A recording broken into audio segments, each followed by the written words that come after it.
Welcome to Sober Sunrise, a podcast bringing you AA speaker meetings with stories of experience, strength, and hope from around the world. We bring you several new speakers weekly, so be sure to subscribe. We hope to always remain an ad-free podcast, so if you'd like to help us remain self-supporting, please visit our website at sober-sunrise.com. Whether you join us in the morning or at night, there's nothing better than a sober sunrise. We hope that you enjoy today's speaker. Having me out here, and I had a blast at the Taj Mahal. Last night at the Taj Mahal, which is Tom Amania's place, and got picked up this morning by the little roadrunner, Tony. Yeah, Tony Blankenship. He was yawning about an hour into it. I said, "Am I wearing you out?" That was kind of funny. If you know Tony, he's like a mile a minute. It was a blast. And we just had a great time harassing people and just laughing, and just ate some great food and spent way too much money, and it was good. But not out of control money, which is a change. Responsible spending, that's a change. Anyway, so I have no idea what I'm going to do. So I was going to do what my previous sponsor did and what my current sponsor does at things like this and ask you what you want, since I'm here to be of service to y'all. So I thought we'd just kind of introduce ourselves, and if you just tell me who you are and how long you're sober and what you're looking for this weekend, that'll help me. So yeah, so that's all right with y'all. And kept coming to me was that my sponsor used to tell me all the time, he goes, "Val, if you want to get to know, you got to get to know God's kids."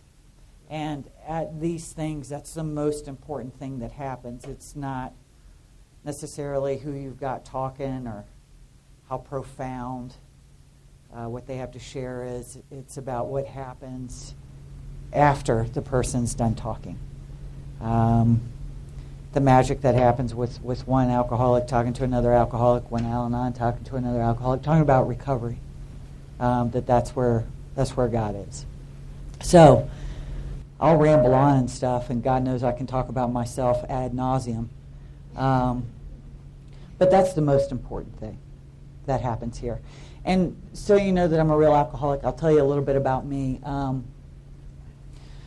I come from an alcoholic home. My dad is an alcoholic. He's sober today, 26 years. So I grew up in that kind of insanity. Lots of violence and craziness, and my mother chasing him around with frying pans, and him bringing women home to say. And so that's how I grew up. My mom married a pilot. They got divorced, and my mom married a pilot in the Navy, and we moved around a lot. So I loved the geographic. Even before I picked up a drink, I was ready to go, and it was time to go. And a lot of that is because I never fit before I ever took a drink. There was something terribly wrong with me before I ever picked up a drink. And I absolutely was one of those people who was on the outside looking in. I never connected. I always wanted to connect with people, but I just couldn't. I used to blame that on my family, and I used to blame that on my mother had a square nipple, whatever. That's why I'm so different. That's why I can't connect with people. And today I think that's my alcoholism. I have defective relationships. I am absolutely separated on my own. I'm separated from you and from God. So I was waiting for a drink. I needed a drink. The first place I found some power, though, my sponsor used to talk to me about that all the time, that Valerie we're power seekers. We love power. Something that's going to make me feel whole, and a sense of power, and that everything's okay. And the first place I found that power was being a thief. And I used to sneak over to my friend's house, steal their toys, and put them underneath my bed. And they knew exactly where to go. They knew who took the toys immediately. I was like the neighborhood pariah. At 5, it was bad. So, I didn't have close-knit relationships. When I had my first drink, I was 14 going on 15, and I was ready to have a drink. And it was absolute magic for me, no question. And I got sick, and I got in trouble, and engaged in immoral behavior, and I couldn't wait to do it again. I didn't care. What happened to me was so profound, it was like a spiritual awakening. My head stopped. That huge hole in my gut was gone. That overwhelming sense of fear was gone. Me not knowing what to say to you or how to be around you was gone. So I didn't care what the price was that I had to pay in order to drink again. I was willing to pay it. And I immediately started pursuing drinking with a vengeance. And within a period of a year, and these were all, not that this is what makes me alcoholic, but to try to illustrate to you how hard I went after it. Within a year, I was labeled an ungovernable by the state of Florida, habitual truant, habitual runaway, transit youth centers, juvenile detention centers, and those were all consequences of my drinking or me trying to get the money to drink. So I didn't care. What's the price I have to pay? I'll pay it. If it makes all of this go away, all of that internal unmanageability, if the pain stops here and here, I'll do whatever I have to do. So when I was getting ready to turn 16, my parents, and that's what started the rounds of psychiatrists and psychologists, and God knows I've been saved numerous times. I've been dipped, dunked, and turned over twice. You know what I'm saying? I've been confirmed twice because the first one didn't take. And that's no joke. My parents thought I needed to do it again. So anyway, this one counselor who I was buying cocaine from, by the way, told my parents that I had an alcohol and drug problem and I needed to go into a treatment center. So in 1982, I went into the care unit in Jacksonville Beach, Florida, and I was there for 3 months, and I was pissed. I was not a good treatment participant. I don't like to follow rules. I never have. I heard Peg Martin describe it once. I always think that the rules don't apply to me. And I really believe that and have lived my life that way. I'll do what I need to do while you're looking, but the instant you turn your back, I'm going to do it my way. And if I get caught, I'll be sorry for a little while. And I might even have some genuine remorse, but it's not going to last very long. And that's the nature of me. Unrecovered, that's how I operate. So, anyway, so I'm not a good, as a matter of fact, when you're in treatment, if you're good, you get to move up levels or days, and you get more privileges. When I left treatment, and I was in there for 3 months, when I left treatment, I was on level 1, day 1. So, I didn't do a good job while I was there. And when I got out, I had to start going to AA meetings, and my mom used to drop me off at the AA clubhouse. That's the worst. And back then in 1982, you could still smoke in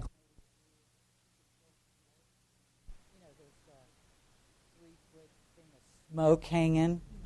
And, there's the coffee pot and very old people in that meeting.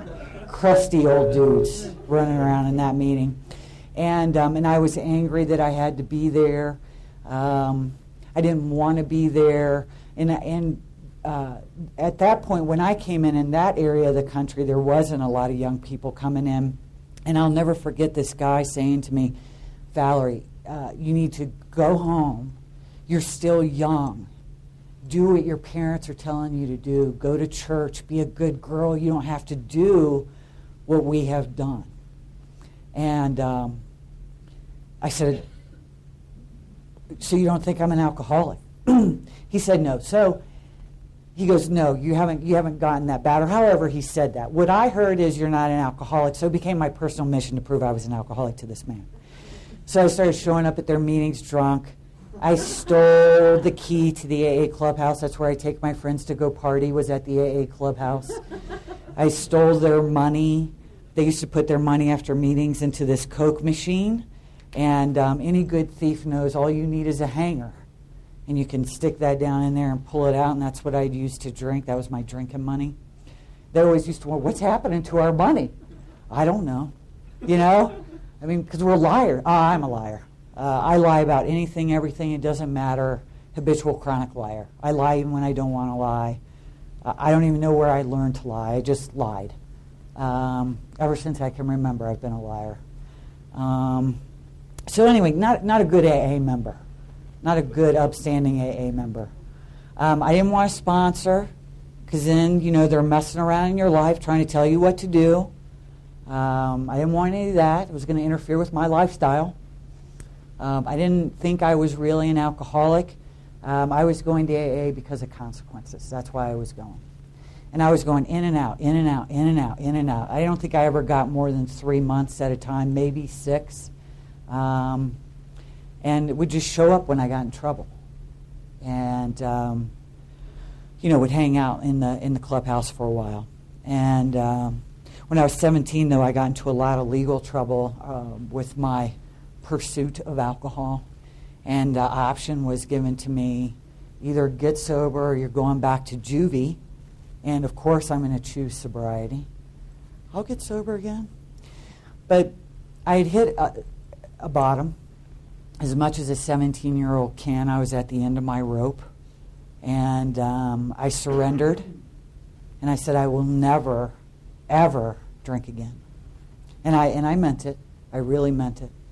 And my father was now sober about 5 years, and he was living in L.A., and family relations were strained in Florida, so I went to L.A.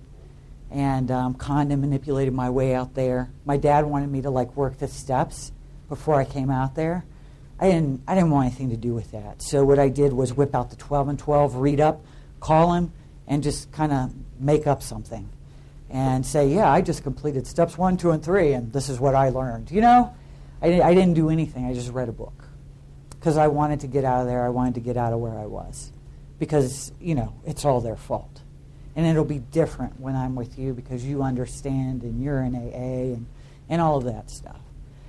So I got out there, and he said the moment I got off the plane, he knew.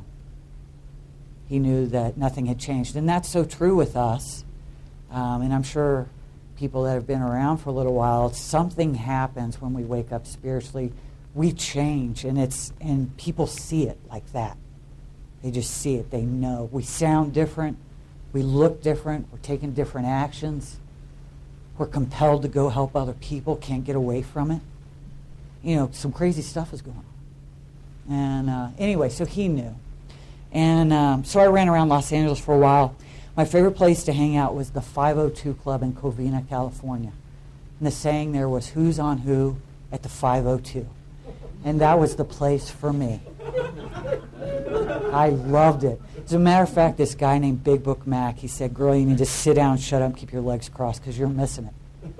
And I went to a meeting every day, though. I was in a meeting every day. Went to we called them the 13th step dances, looking for love in AA at the dances, which quickly moved to the parking lot. And we were just crazy. We were just insane. I was just running around. AA was very social to me. It was not about, I'm going to die from this. I just got into a lot of trouble. When I look back on that, I know I did not understand what it meant to be an alcoholic. I didn't get it at all. I didn't understand what AA was about. And I don't know if I heard that message or not. What I heard was, don't drink, go to meetings. That's what we do here. And, I had a sponsor, which my father picked for me. And the only reason I let him pick her for me was he was making financial amends to me for pilfering mine and my brother's trust fund when we were younger. And, but getting that amends, I was harassing him because he was up last weekend, or last weekend for my anniversary.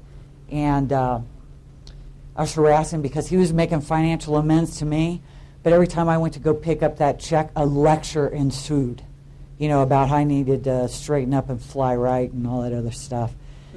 And I was like, Dad, I thought amends were supposed to be free, I know something now. I didn't know anything then, now I know. But anyway, so I, that's what I did in AA. I ran around, chased boys. I led a very ugly life sober. I got very, very, very spiritually sick sober. I was doing things sober that I hadn't even done drunk.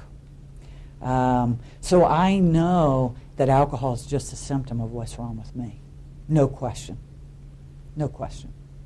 I slowly developed into somebody sober with no conscience. I could do a lot of things and feel nothing whatsoever. Nothing. Stark raving sober. Very, very sick. So alcoholism is progressive, and I need something that's bigger than my alcoholism. So as a result of living that way, and I'll talk more about that, but living that way, I drank, and it happened just like that. Somebody said, do you want to drink? I said, yes, I do. Just like that. 3.5 years gone. And I stayed out there for 4 years. I moved to Atlanta. I tried the sheep experiment. I was going to be a sheep herder. And I thought that whole back to nature, cleaning out the barn, hugging trees, that kind of thing, was going to solve my problem. It wasn't alcohol. When I drank, my mind got around that really quick. I was too young.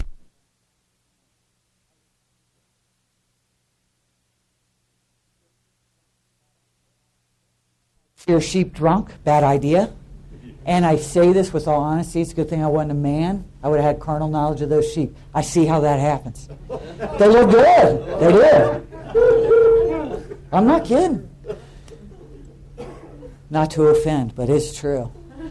I remember sitting drunk in one of the sheep stalls,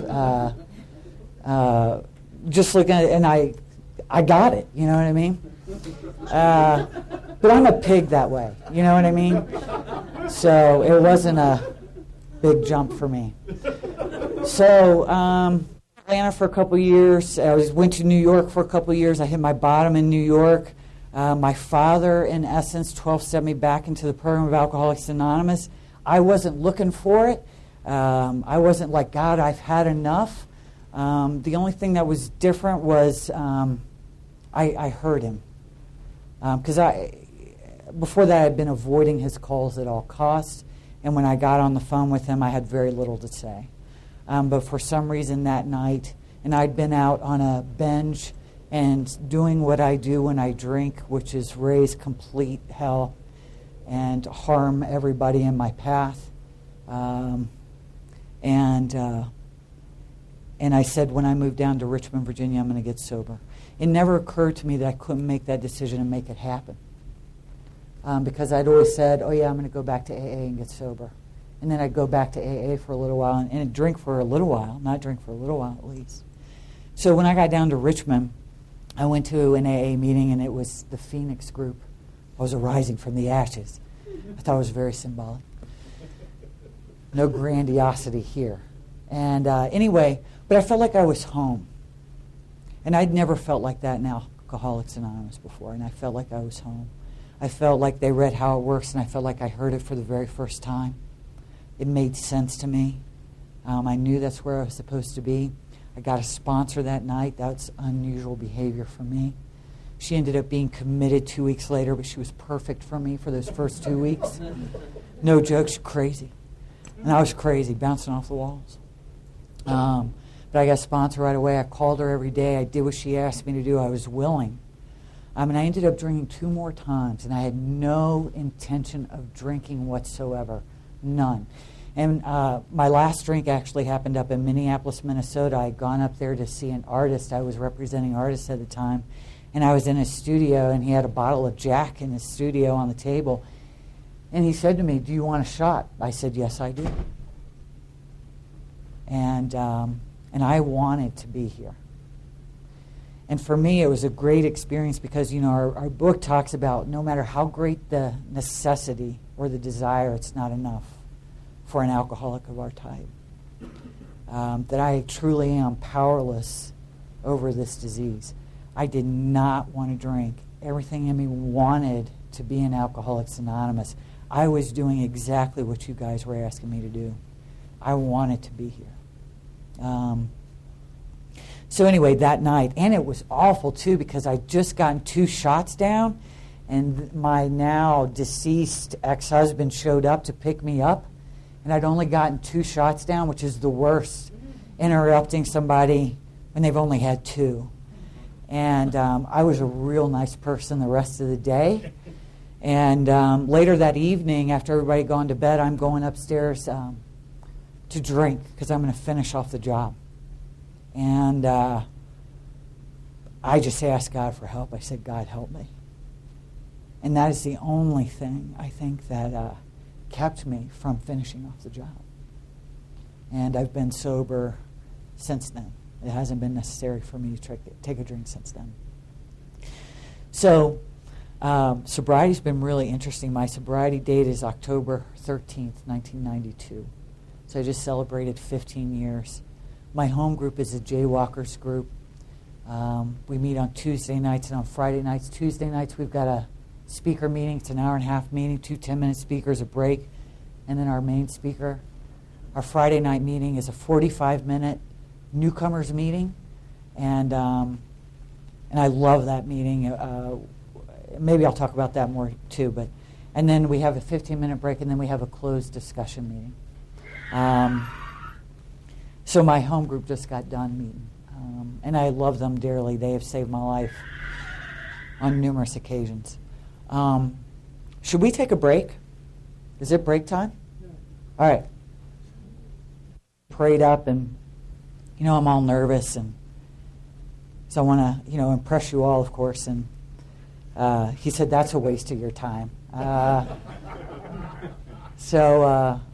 But anyway, I said, so Jerry, they don't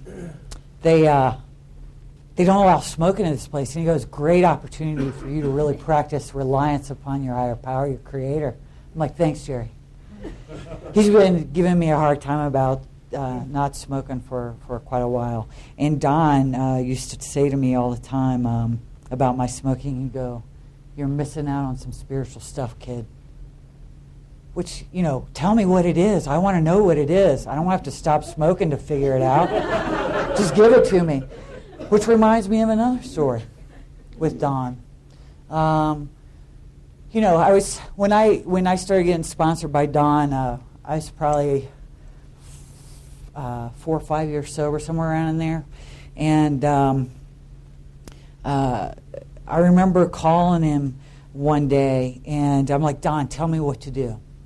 Because I want him to run my life. I want my sponsor to run my life. I don't want to make any mistakes, because if I do the wrong thing, I'm going to experience pain, and I don't want to experience pain or discomfort, and I want to do everything perfectly. And I said to Don, tell me what to do, tell me what to do. And he said to me, quit trying, you're such a thief. Quit trying to steal my experience. Go pray. Go follow the directions. Go pray. Go get quiet. Ask for guidance and direction. Follow that. And if it's the wrong thing, you can do something else. I did not like that direction. I want a sure thing. I want a sure answer. I want safety in all things. And what I started to learn from that was that my Creator is within me. While I walk with you guys and travel this path with you guys, I've got this little nest within that I nurture with prayer and being quiet and taking the actions of AA that allow me to go out into the world and live and to carry all these things into all of my affairs. So I'm not hiding out in Alcoholics Anonymous. And that was, I won't say beaten into me, but it was, I was sponsored strongly with that idea. That I'm not to hide out in AA, that I've got to take this way of life and these principles into my work life, into my home life, into my home group, into my relationships with the women I sponsor, in my friendships, my family, besides my extended family. And I've had amazing experiences as a result of just trying to live this way and making many, many, many mistakes.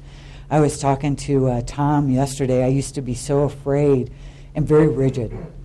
Don used to tell me all the time, lighten up, it's only a matter of life or death here. You know? I didn't like that either. I'm like, what does that mean? You know, I was this big thinker. I used to think a lot and try to wrap my mind around this way of life and wrap my mind around spiritual principles and wrap my mind around my Creator, because I want to be God in my life. I want to dictate the path that I will take. And I also, while we're at it, I'll dictate to you what you need to be doing in order to make my path more comfortable. And you'll love it. It's a great plan. Once I explain it to you and get you on board, you're going to be really excited about it. Hasn't happened yet. I was talking to Bernadette, too. I was like, I've always thought I've known what I've needed, and I haven't been right once. Not once. Not even one time. And that's probably a good thing, because then I'd probably try it again. You know what I mean?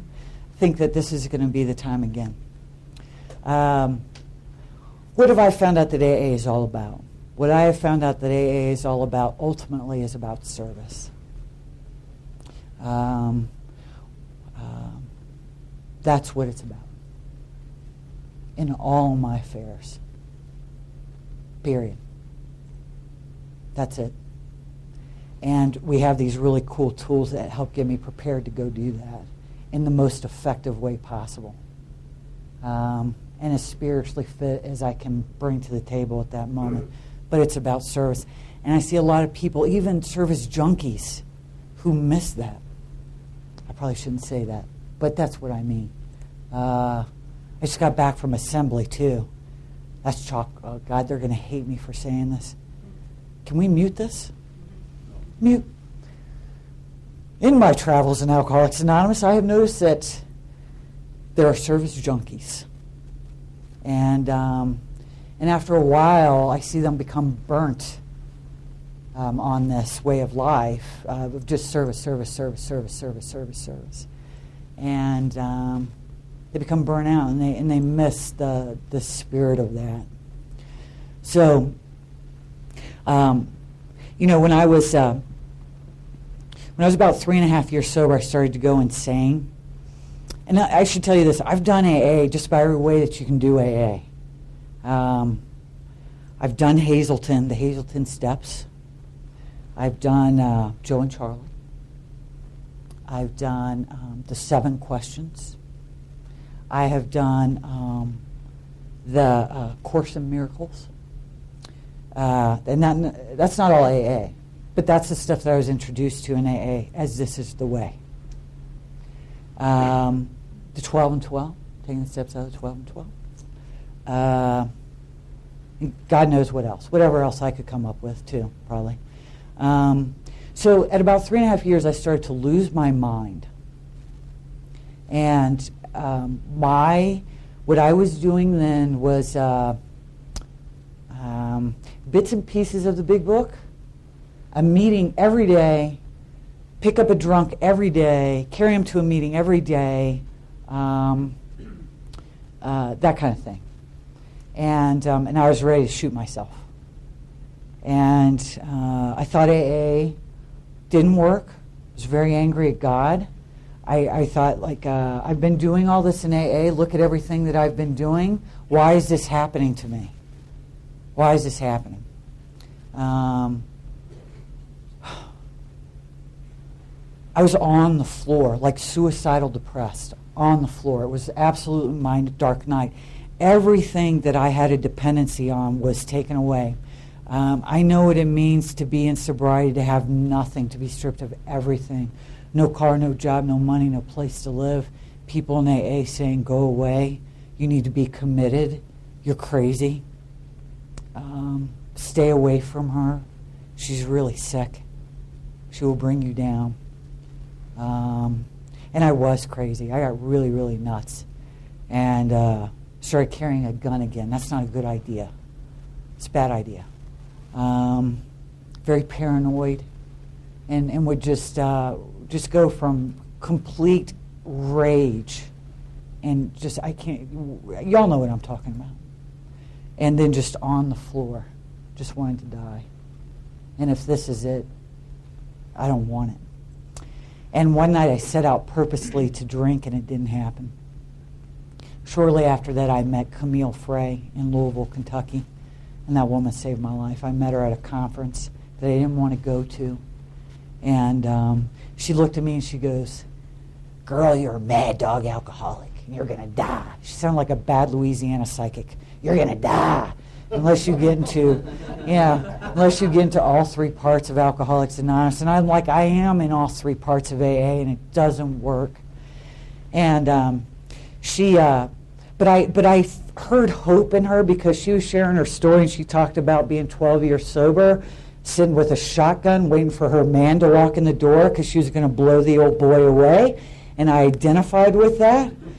And I said, I love her, she understands me, and I asked her to help me. And my life has never been the same since. So what I did, I borrowed money, and I went out to see her in Louisville, Kentucky, and she talked to me. She talked about being in all three parts of Alcoholics Anonymous. I had never heard that before. I'm like, what are you talking about? And, and she talked to me about our circle and triangle and about recovery, and she asked me some questions about, well, what have you done with the steps? Tell me about that. Well, there's some things I left off the inventory, and this is how I wrote it. And I wrote it, the last inventory I'd done was the check mark thing. And but there were things that I had left off of that, and there were amends that I was never, ever, I mean ever, going to make. They owed me amends. And I had a lot of whole choice, lovely words that started with MF that went along with those people. And it was not going to happen. And she didn't fight me with that. She said, well, if I'm walking with you, you do it, or see you later. Love you, mean it. Don't waste my time.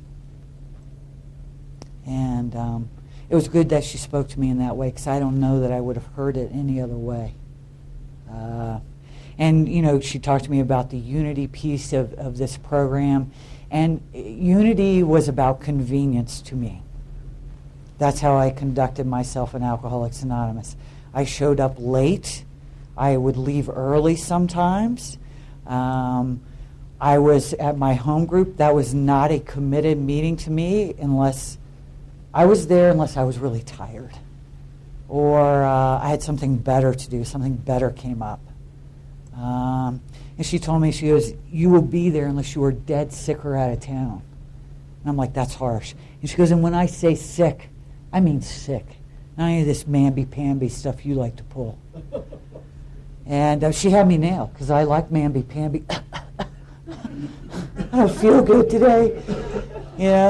I hurt today. What's my favorite ailment? And she said, how are you being of service to Alcoholics Anonymous? Are you a taker in AA? And hell yeah, I'm a taker in AA. Yeah, I am. I give when it's convenient to me. Are you willing to be inconvenienced by Alcoholics Anonymous? Are you willing to be inconvenienced by the newcomer? So I was so desperate. Thank God for desperation. I said, I will go anywhere and do anything that you're asking me to do. And she says, well, we're going to start at the beginning, and where it says write, we're going to write. When it says pray, we're going to pray. When it asks a question, we're going to answer it. When it says go here and do that, we're going to go there and do that. And that's the deal. Are you willing? And I said, yes, I am. And so I started taking the steps out of the big book ever since then. And it changed my life.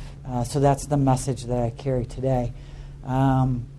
She had me do a lot of things that I didn't understand and I didn't agree with. And one of the things that she said to me, she goes, well, Val, they're not lying in the big book. What they're saying in there is true. Valerie, and she put it in terms that I could understand. If it said that sleeping with newcomers was a great way to gain spirituality, it'd be in there, wouldn't it? But it's not, because it doesn't work. You know what I mean? So she put it in terms I could understand. She had me now. So, and my life was a train wreck. I didn't know how to live at all. I mean, unmanageability everywhere. And very angry. And I was telling Tom, I'm happy to report that I haven't had the cops called on me in a long time. Because if you pissed me off, I'd go after you physically. And I'm, something that Don used to say, I'm just not capable of doing that anymore. I couldn't do that even if I wanted to. And that's absolutely God changing me. Because that's how I handled anger ever since I can remember. If you made me mad, I was coming to get you. And I saw real value in that. One of the things that I love about our 4-step is that I can't fool myself about the value of my character defects anymore. And with my anger, for a long time, I still had a lot of value with that. And because it kept you off balance. And if I scared you bad enough, you'd do what I wanted you to do. It'd keep you away from me. If I needed to get you away from me, I could get my way with it. And where I hit bottom with that is I was around 7 years sober, and I was at my home group. And there was a woman who came in, and it was a closed discussion meeting. And she was introducing herself as an addict. And it was my duty after the meeting, being little Miss AA that I have now graduated to, because I am armed with facts now. I'm dangerous. You know what I'm saying? I know something now. I'm on fire. And truly, I was like, I became a little, I hate to use the term, but it's true. I mean, that's how I was labeled too. I became a big book Nazi. And hate to use that word, but you get the picture. Big book thumper. I was a thumper.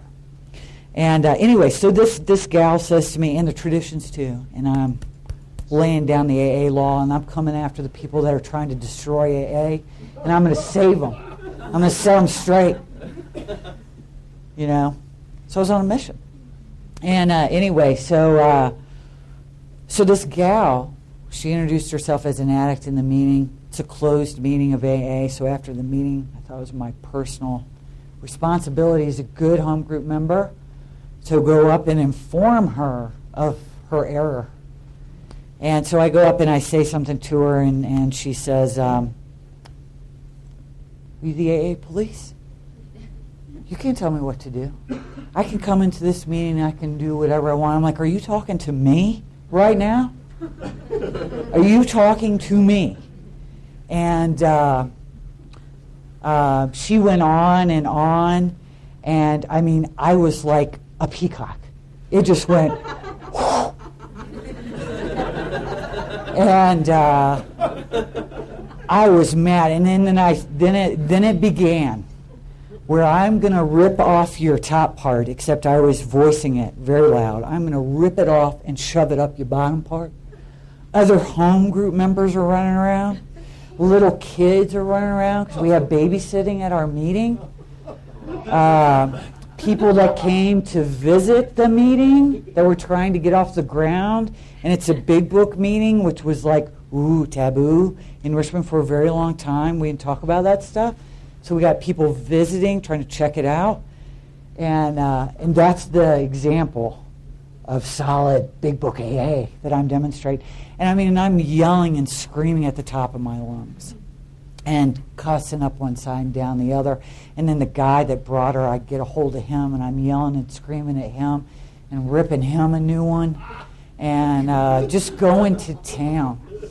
And I don't know who stopped me, but I got separated from that situation and went into the bathroom to pray. And I knew right away I was wrong. Knew right away. And I made amends right away. And I went back out there, and she has never come back to that meeting. The guy has come back with his new woman, and he stays far away from me.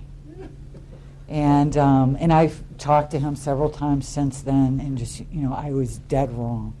What can I do? Is there anything I can do to make it right? I scared the bejesus out of him.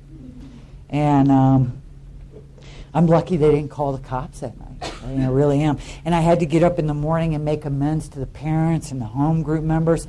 And I was in bad shape with that. I paid an awful price with that, spiritually and emotionally, and I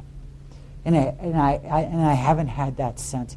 And I'll never forget calling Don the next day, and the only thing that he asked me was, "Why were you so threatened?" And that's a great question to ask. When I'm ready to go to war, why am I so threatened? Because I like going to war. War is fun. I can get a lot of power out of going to war, especially if I think I'm right. So that was, and I've never forgotten that question, and I ask that of myself frequently. Why do I feel so threatened right now? What's going on? Is it break time yet? Yes. It's break time! Yay! Smokers Tribe. Well, I have no idea what to say now. Where do you start? And I'm just praying and asking that my Creator guide me and direct me. Do we have a question from the crowd? You were going to tell us why you were threatened. Oh, I was? Yes. Well, what came out of that is I was afraid that I was doing it wrong. I was afraid I was wrong. And that she was right. And my beliefs and convictions were so new. I was so very fragile with them, I think. And anybody that questioned me on my newfound fire and passion, I would automatically get into an argument with them and defend my experience, or actually it was my newfound knowledge. And so I think that was a large part of it, was what if I'm wrong? And I didn't like it. I didn't know what to do when people disagreed. All I knew how to do was go to war if you disagreed with me. And very invested in being right. And that little saying around AA, I thought was just complete hooey. Would you rather be right or happy? And I'm like, what kind of choice is that? That made no sense to me whatsoever. I thought that was pretty mamby-pamby response. Something that my current sponsor today, Jerry, said to me, I don't know what I had my knickers in a twist about, but I was probably defending something. And he said, "Valerie, what I have learned is that everybody's right. Everybody's right, even when they're wrong." I was like, whoa, that's true. And I like that, even when they're wrong, because I want to hang my hat on that, because I still got a little oomph there. But more and more I see how true that is, we really do cease fighting anything or anyone. Which is paramount for somebody like me, to cease fighting. And every time I have ceased fighting, it's always worked out fine. And usually in ways that I didn't expect, and better than anything I could have planned. I used to hate to hear that too. God's will for you is better than anything you could have had planned. And I remember too, I used to have some real issues with the spiritual way of life, or with this God reliance thing. And I was very afraid of God. And I remember calling Dawn up one time, and I was very uptight, very rigid kind of a girl. And I don't remember what was going on. All I knew was that I was praying, and I wanted relief from my mind and from my emotions, because they were on me like this. I couldn't get them off. So I'm praying, and I'm afraid that I'm praying wrong. I want to pray just right. I got to say it perfectly, or I'm going to get no relief. And I called him up, and I said, I'm praying, and it's not working. You know, this stuff, you know, you seem to have some kind of special connection to God. I do not have that. And he said, well, Valerie, and I've been through the steps by this point several times. Out of our big book, and so I was surprised to find myself in this place, and I was surprised at what came out of my mouth, actually, because intellectually I knew differently. But out of my mouth, he goes, well, what are you praying to? Tell me about what you're praying to. Tell me about your conception of God. And I said, God is punishing, and God is vindictive. And if you don't do this spiritual stuff just right, you're never going to go anywhere, and you're never going to be happy. And you got to suffer for God, and you got to suffer for a spiritual way of life. I mean, you just like, blah, all this stuff came out, and it was not a good story, you know. And he said to me, he said, Valerie, you've got God set up as a version of you. And I was like, wow, that's a low blow. Thanks. But that was true, because I am all of those things. I am vindictive, punishing, play favorites. Like, I thought there were the haves and the have-nots in the spiritual life, and I would always be a have-not. I would always be somebody who was struggling with this spiritual answer. I would never get it. And, you know, I'd hear these great speakers that I just adored in Alcoholics Anonymous who seemed to get it. And I just used to, you know,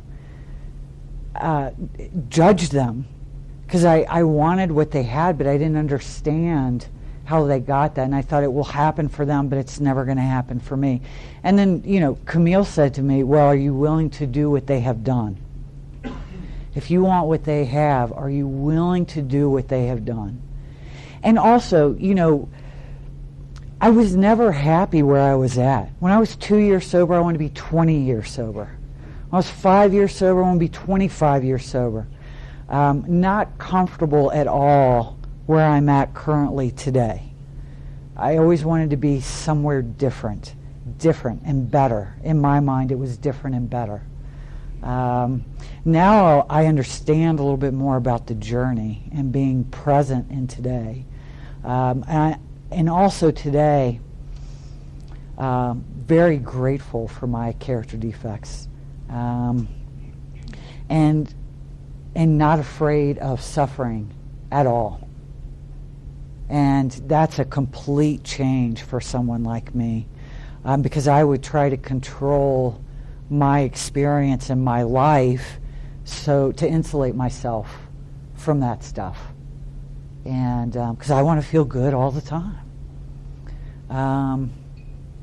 unless I'm on a tear.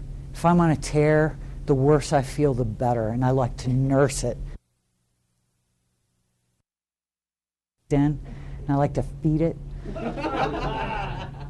feel some misery with it, go down dark with it, go on to lockdown, you know what I mean?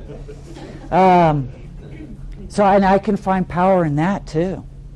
Love to be the victim of my own mind, you know, and woe is me. It's a son of a bitch being me, you know what I mean? So full of shit. And but anyway, so I don't fear suffering at all, and not that I'm asking for any to be delivered, but when it comes, it's okay. I know that there is another side to that, and I don't care when it shows up. I'm not attached to a time frame anymore. Like, I'd be like watching, waiting. I don't feel better today. I don't feel better today. When's this going to get better? I'm working with newcomers. When's it going to get better? I'm throwing myself into AA. When's it going to get better? You know, all that stuff that we get told to do.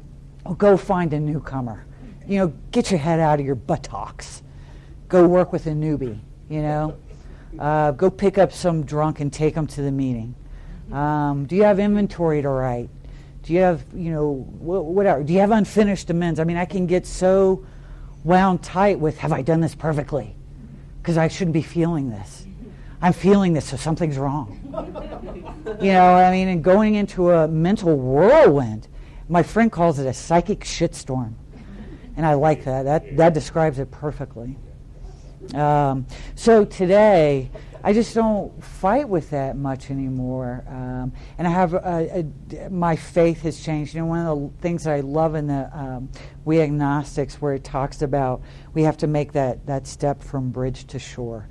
And for me, what that meant is I had to leave my mind and what I knew and really start to trust this voice that was starting to talk to me within, because it was starting to happen. And all my life I had been running from that, running, and then it got so bad where it was just completely shut off, where it was gone. And I come back into AA and it starts to open up a little bit more. I start to have a conscience again. I can't do the same things that I used to be able to do. And it was frightening for me to start trusting that. And I remember, too, this one instance, and it kind of changed my faith and was like a stepping stone for me, where I trusted my gut and what I was being directed to do. And on paper, it was something that someone like me should not be doing. And Dawn used to tell me all the time, Valerie, and this had to do with work, follow your heart's desire. Do what God intended you to do. We all have a contribution to make. We've all been given the gift to do it. Go do it. Well, I can't do that. I dropped out of high school. You got to be educated to go do this. There's no way it's going to work out. At that point, Camille had made me go back and get my GED in sobriety. I had dropped out of high school a long time ago. And but Don said, this is about the world of the spirit. And I don't care what you think you know about this. Because I shared with him about what was going on in my gut. And it was to go teach. And I couldn't go teach because I didn't have a college education. So my next option was to be a trainer.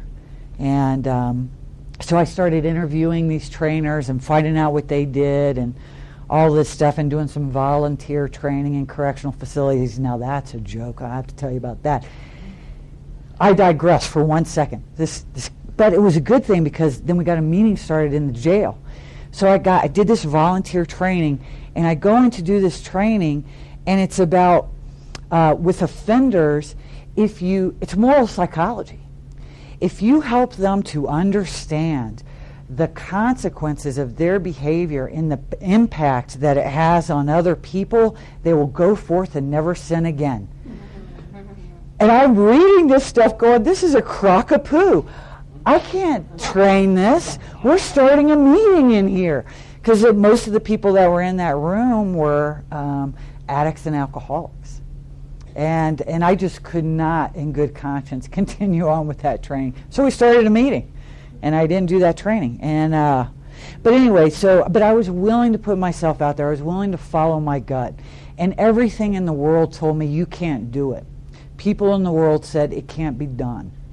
You don't have an education. You have no experience. And Don said, yeah, whatever. Put it together and send it out. Put together your skills and send it out. And I did, and I got a job 2 weeks later.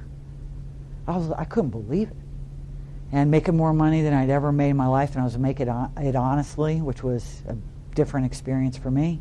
And I was learning how to become self-supporting through my own contributions. All my life I've been a thief, in every way that you can be a thief. I stole from everybody. I was an equal opportunity thief. I didn't care. I'd steal from anybody under any circumstances at any time, and I did. So anyway, so I've grown up in AA, I guess, and learned how to become self-supporting through my own contributions, like pay my bills, not be a spiritual thief, not be an emotional thief. I used to go to people, tell me what to think, tell me what to believe, all that stuff. And thank God for strong sponsorship that said, you know what, you go figure it out and let me know. And I don't mean that to say that I didn't get strong direction. I got very strong direction. But they knew when to let me go. They knew that line. And I think as a sponsor, it's a conversation that I have with Jerry. When am I giving direction, and then when am I trying to run their life? And sometimes it seems like a very fine line, which requires so much prayer, which is good. Good thing about sponsorship, the little shits will make you pray.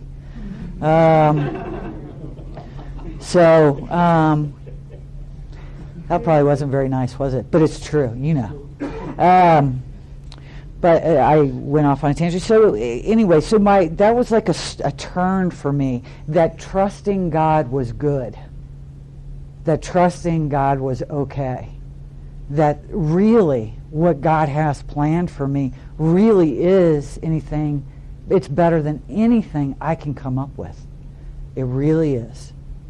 And so I don't fear God's will anymore. I used to be afraid of God's will. It's like, oh my God, it means I'm going to have to never have sex again in my life. I'm going to have to be a nun in South America and be poor.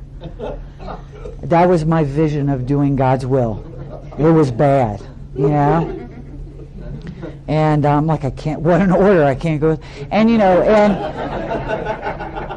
and Don said to me, is it possible that maybe God's already got somebody going down there doing that? And if you were directed to do that, that it would be okay. And my God, that sounds better than what you got going on anyway right now. Which was true. So my recovery life has been all over the map. A lot of different things, which I guess we'll talk more about tomorrow. When we start to get into those steps a little bit more deeply.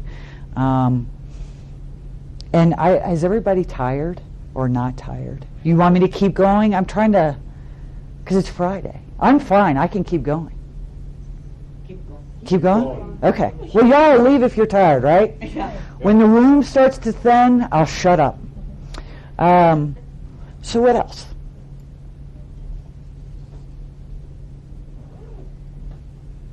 Is anybody here questioning whether they're an alcoholic? Leo's going. If Leo's going, it's time to go. You just hurt my feelings. I'm kidding. Is anybody here not clear on whether they're an alcoholic or questioning that?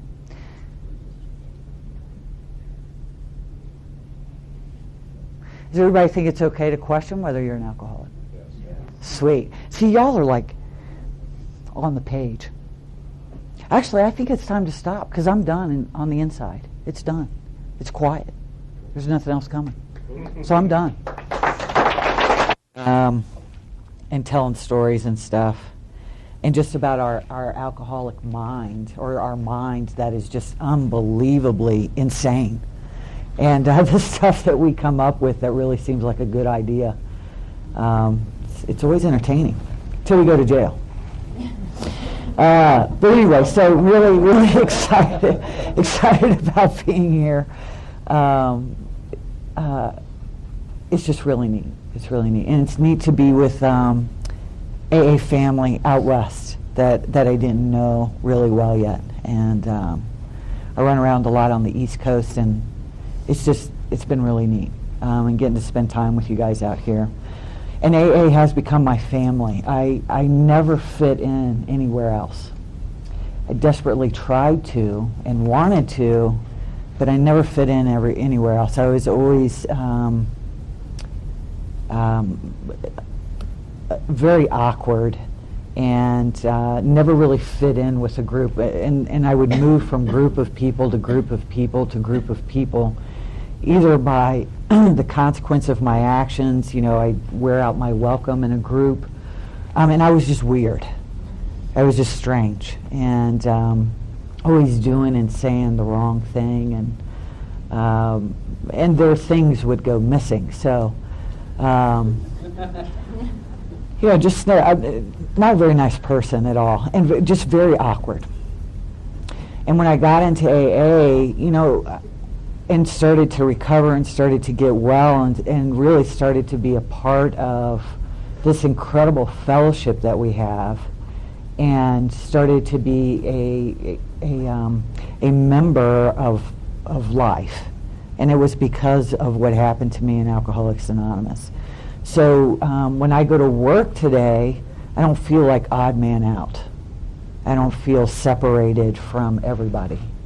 When I'm with my family, and they're all lunatics, I don't feel like odd man out, or that I have to change them, or whatever.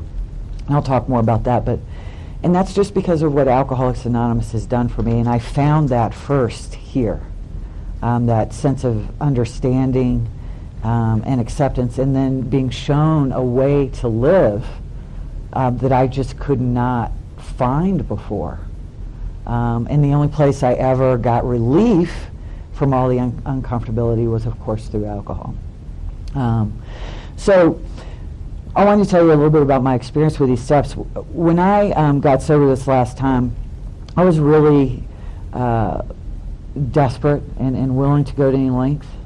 If and this is crazy, but if people had told me, Valerie, if you go stand in the corner on your head and that's going to keep you sober, I would have done it. I had gotten to that point where I was willing to go anywhere, do anything, if it meant that I didn't have to be me anymore, or lead the life that I was leading. I was married at that time. My son was 2. My life was very ugly, but on the outside it looked great. My first husband made pretty good money, but I was not a good wife. I was not a good mother. I was one of those women that would drop their kid off and say, I'll be back in a couple hours, and not come back. I'd come back when I was done drinking. And sometimes I'd be 10 hours later, sometimes it'd be a day and a half later, sometimes I'd only be an hour late. But once I started drinking, something happened where I had to keep drinking. And again, I don't care what the price is I have to pay. That I just don't care. And that's the point I got to. I really didn't care. And I would show remorse if it was fitting. If I could get you off my back. When I would get into arguments with Steve, who was my first husband, about my drinking and stuff, and come home, be a good wife. This isn't what I signed up for. I'd do whatever I had to do to appease him so I could go out and do what I wanted to do. And I did exactly what I wanted to do. I absolutely did not consider other people or the harm I was causing him or my son at all. That's not a nice person. And for a long time I had this delusion that I was a nice person, that I was a good person. And I'm not. Left on my own steam, I am not a kind person at all. I will be like the tornado, like our book talks about, running through your life. As a matter of fact, when I went to go make amends to him, he told me, he goes, Valerie, that 4 years I was with you were the worst 4 years of my life. That's not a stunning recommendation, you know what I mean? Because we run through people's lives and create all kinds of damage, and then completely arrogant about it. Like, get over it. Get over it. And I really used to feel that way and think that way. Get over it. I've been appropriately sorry. I've been appropriately remorseful. Get over it. And getting mad at you for still being mad at me. That's why I love, when we're new and we come into AA, it's like, God, I've been sober a whole 3 months and they don't trust me. They still won't talk to me. We're such idiots with that stuff. And it took 5 years before my mom, I think, really believed that I was sober and not going to take something from her. And that's been an incredible demonstration in my family. But so when I got here, I was really willing. And I got a sponsor, and I told you about that last night. She got committed. And then I got another gal who ended up not being an alcoholic. She ended up leaving Alcoholics Anonymous. Her name was Joanne. She was just having a rough patch. And she came into AA. And, just a small suicide attempt. And with some booze involved. But she wasn't one of us. She was just having a rough patch. But she was in AA and running around, and she sponsored me for a while and called her every day, and I thought she was an alcoholic because she told me she was. And she took me through the steps out of Hazleton. About 9 months sober, I lost my mind and started bouncing off the walls really, really bad. And I had left Steve. Once I sobered up, I left my first husband. I left him and started doing some construction work and cleaning houses and stuff. I didn't know anything about living in the world at all. I didn't know how to pay bills, do a checkbooking and that stuff, because I always found somebody to take care of me. So I didn't know anything about that, like paying rent and paying it on time, and you get in trouble if you don't. That kind of stuff, that I have to actually be responsible for a car and making sure it's legal. I had no clue about that stuff. I'm happy to report that my car is completely legal today. All speeding tickets have been paid. That's for a long time. I mean, nothing was legal. I didn't pay my tickets. When I left California, and I this was sober before, well, my friend in North Carolina calls it sobriety. I'm sober, but I'm dry, sobriety. But when I left California, when I was sober for that 3.5 years, I think I had 13 warrants out for my arrest when I left that I had racked up stark raving sober. And just not paying attention, the rules don't apply to me. I just throw that stuff away and keep going, But anyway, I feel like Tom this morning. I'm like, here's a story, then I jump over this story, and then I go over this story. So I left Steve, and I'm learning how to live, I'm learning how to work a little bit. I'm not very good at it at all. I'm not very good at showing up on time. Still not very good at being where I'm supposed to be when I say I'm going to be there. A lot of times I don't feel like working, so I don't. You might get a call from me, you might not.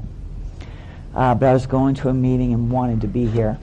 And something, sometimes I forget when I'm working with new people, and it talks about us in our, I think it's in one of the prefaces, that we are very ill when we get here. Very sick people. I mean, I don't know anybody who comes into AA on a winning streak, And AA is not known as an emotional and mental hotbed of great mental health, you know what I'm saying? So that when we get here, we're sick people. To be compassionate and to remember. So I'm 9 months sober, and I'm starting to go a little mad, and I started going to this big book meeting called the Fourth Dimension. And it got started, and they were big book thumping and all this good stuff, and it was great. I had no idea that how it works was in the big book.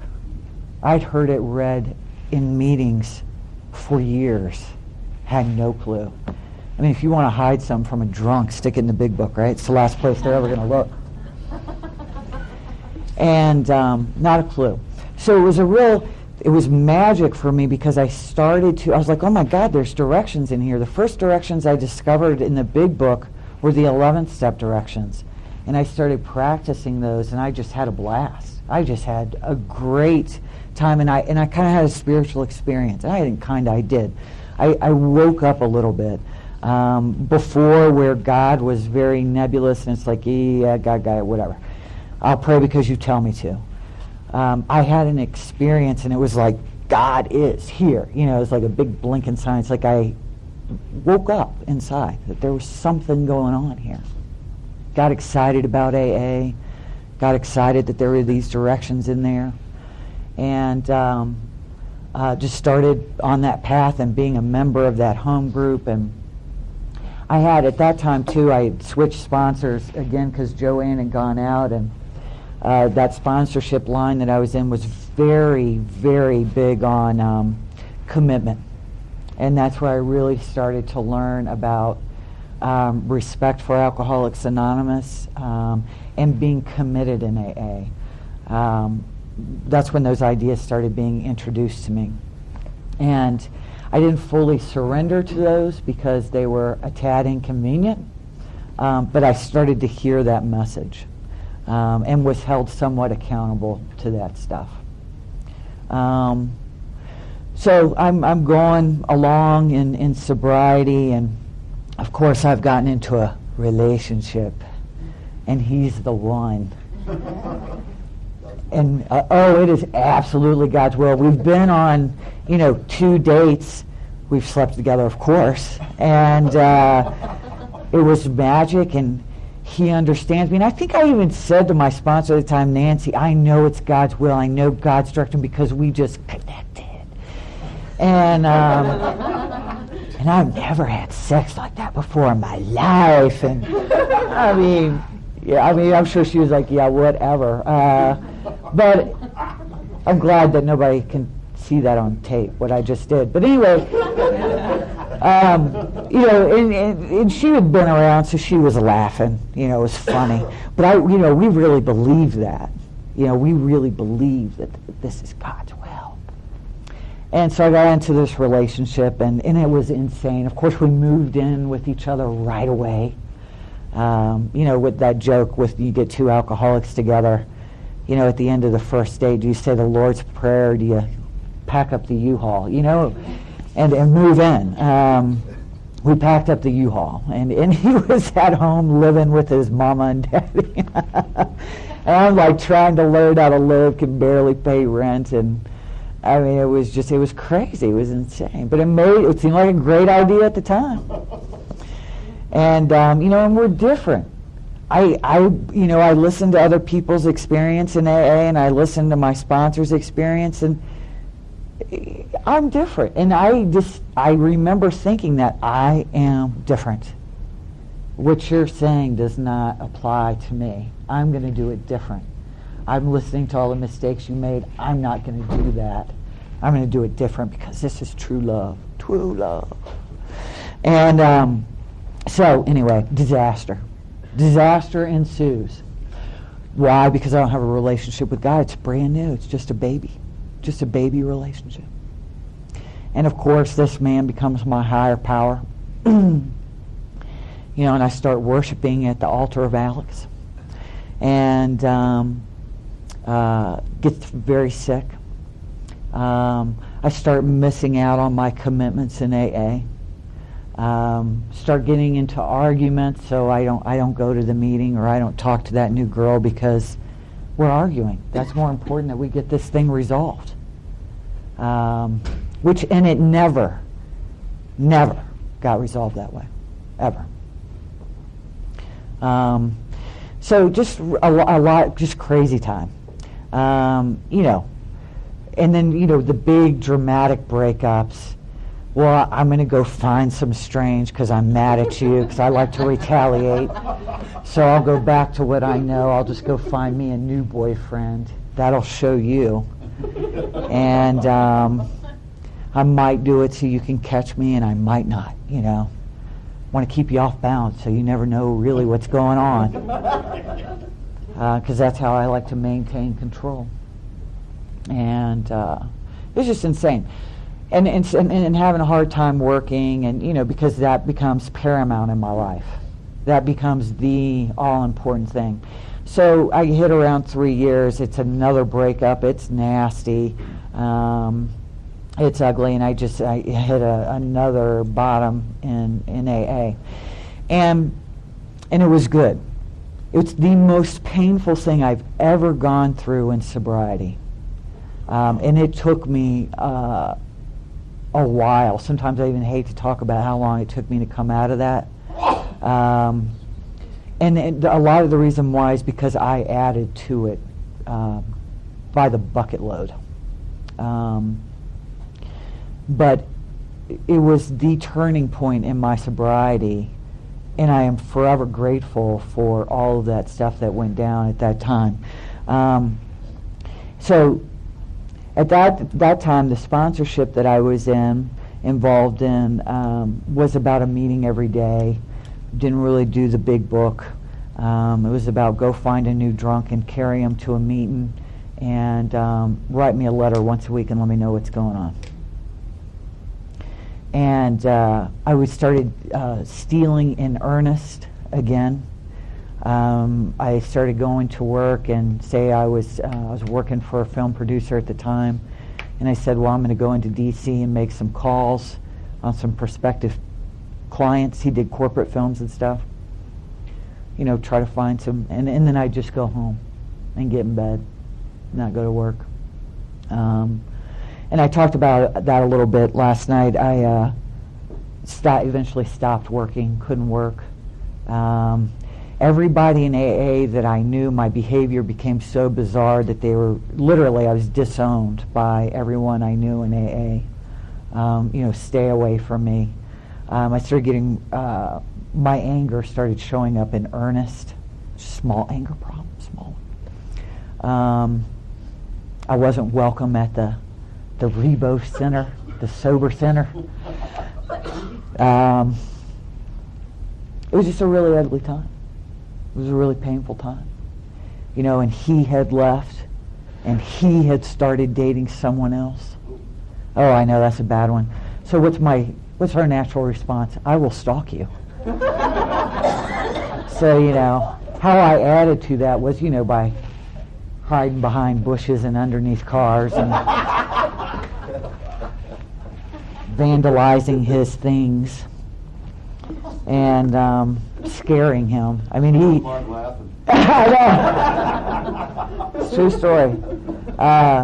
And he told me later, he's like, I was afraid. He goes, I didn't know what you were going to do. He goes, it was terrifying.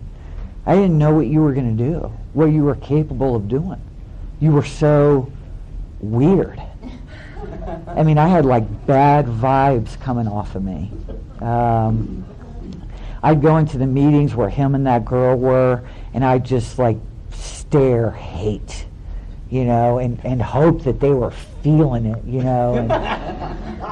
because I had been wronged, and I was the bad person. I was the crazy person, and then he was the angel, and I'm like, you're all wrong, and I wanted to show him whatever. I wanted to prove to them, to everybody in AA, that he was bad, and I was the victim, and how can y'all do this to me? And it was just crazy. And then I met Camille, and literally the woman saved my life. If I hadn't have met her, I know I'd be drunk or dead. No question in my mind. No question. Because that's where I was headed. Because I got very angry at AA and very angry at God. I didn't understand why all that was happening to me. I thought God was punishing me. I thought that AA didn't work, that all you guys were a bunch of hypocrites, that you guys didn't walk what you talked, that I was in real trouble and you weren't helping me. You were just standing back there judging me. And I was in real trouble. And I tell you, Camille likes the crazy ones, I guess, because she just scooped me up. And she didn't pat me on the tutu or anything. She told me, you're going to die. You're in real trouble. And there's some real work that we got to do here. So I became willing to do what she asked me to do, and she laid it out clearly. And that was good for me to see, because I used to chase people down. Chase them down and try to make them get this thing, and really attach to whether they got it or they didn't, and really wanted them to have what I had found. And I started thinking about my experience with Camille and Don. They could have cared less. And it wasn't that they didn't love me. They did, but they knew that this wasn't about them. That either I was willing to do what they did or I wasn't. And it started to teach me a lot about sponsorship. Today, I used to be very, very rigid in my sponsorship. And I was planning out their life for them.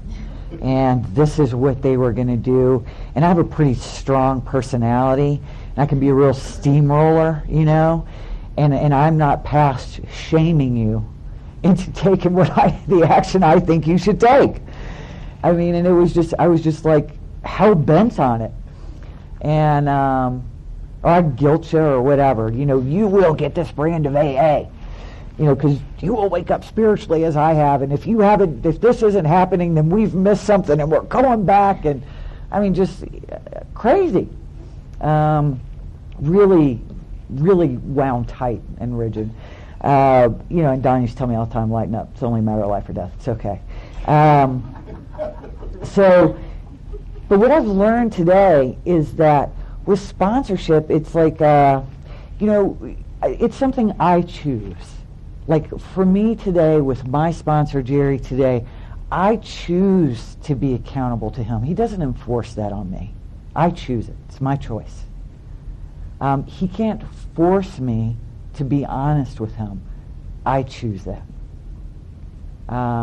He can't force me to do what I know I need to do in Alcoholics Anonymous. I choose that. So it's like my life becomes an open book to my sponsor. No matter what, I don't sit around and wait for my sponsor to chase me down and pull out the secrets of my heart. And, you know, I was famous for pouting in the corner, like, notice that I'm in pain. Come try to save me and fix me and delve into my psyche and fix the wounded bird that I am. You know? That's what I would do. Or I'd just make up some crazy shit because I thought that that's what you needed to hear, so you'd talk to me, you know what I mean? Something had to be going on, and it needed to be bad, you know? You know, so I've freed up a lot in terms of sponsorship, which is, in my understanding of sponsorship, which is free me up with the people that I sponsor. But I'll talk more about that later. But anyway, so Camille had me drive out to Louisville, Kentucky. So I went on out there, borrowed some money and went out there. And she sat me down and, you know, she started talking to me about all three parts of Alcoholics Anonymous and what was I actually doing in all three parts. And I had been at that point in bits and pieces of the big book, but not the whole enchilada. And I didn't even realize there really was a whole enchilada, because it hadn't been explained to me that way. So when she started taking me through the book, and especially the first step, I think I was almost 4 years sober before, I know. I was almost 4 years sober before I really took a first step at depth, where I knew I was an alcoholic and accepted that at depth and everything that means.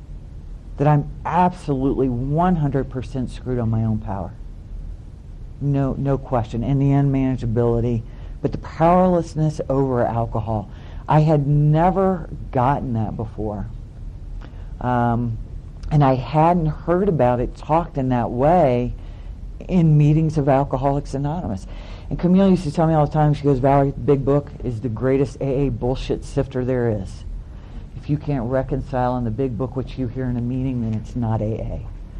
You know, that they wrote it down in black and white for us and put it in the big book so we wouldn't mess it up.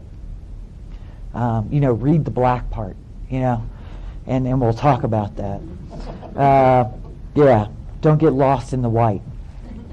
Because that's what I'd like to do, because I like to interpret, you know, and add to. And, you know, Don used to say, Valerie, the dumber you are here, the better. So, because I call him sometimes, I'd be just like on an intellectual rant. He's like, I have no idea what you're talking about right now. It makes no sense at all. But I was like, it made perfect sense to me at the time. I knew, too, when I call him, that I was in trouble if he go, did you hear what you just said? Did you hear that? And I'm like, what? And then we talk about what crazy stuff was coming out of my mouth. Or if he'd say, let's talk about that. And I'd be in, goofy, be like, yeah, let's talk about that. And then I finally figured out, Elkins trained me up to this, that means shut up. He's got something to tell you. You know? But I'm like, yeah, let's talk about it. My sponsor's on my side, you know? So anyway, I started, you know, and so I didn't know about this Recovery Unity service, this mind, body, spirit, 12 steps, 12 traditions, 12 concepts. I didn't even know anything about the 12 concepts. You know, and she told me, you get into all three parts of these things to the best of your ability. The circle represents wholeness. You will become whole. Your life will become whole. Your spirit will become whole. And that's what's happened to me. And I was just terribly broken and felt very hopeless sober. So it was great promise to me. It took me a long time to come out of that depression, and several times going through the steps.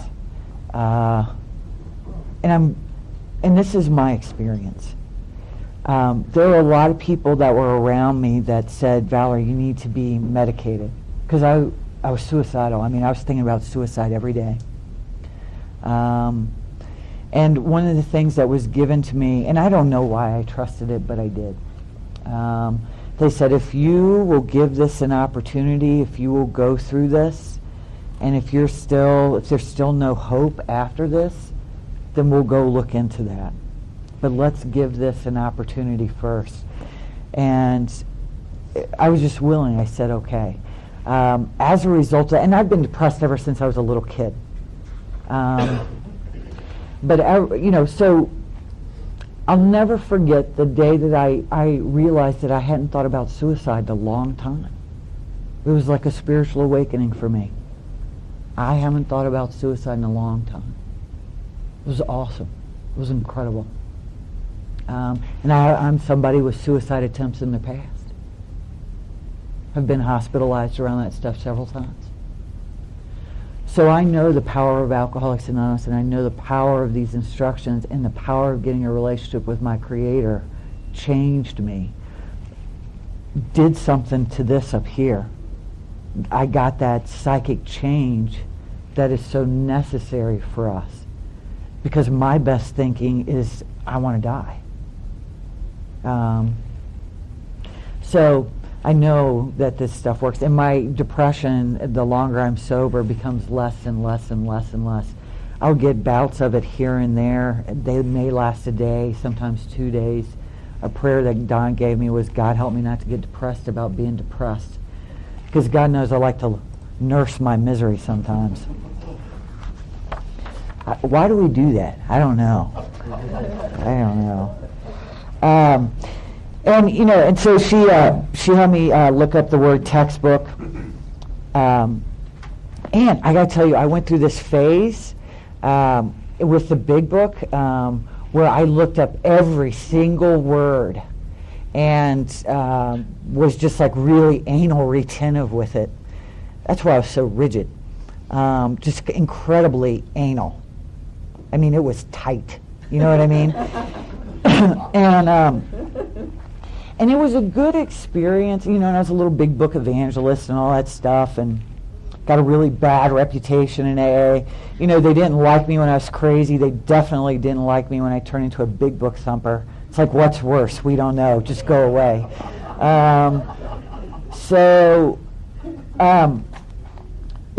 And I love this definition of textbook. And Camille had me go buy an old dictionary. She said, go find an old dictionary in one of those flea markets or one of those antique bookstores from the 30s. So I've gotten a couple of those. But I love this definition of textbook. It says it's meant to be done in order. Steps are meant to be done in order. It's information, to transmit to me information about a topic which I know nothing about. What do I know nothing about? I don't know anything about living sober comfortably. Nothing. I don't even know how to live. One of my favorite lines in We Agnostics, which resonated with me, I was like, that is me. I had to find a power by which I could live. Because I don't live well at all on my own. I create havoc internally and out here. That's right. That's me. And to transmit an experience. And and the directions are there to transmit a spiritual experience to all of us.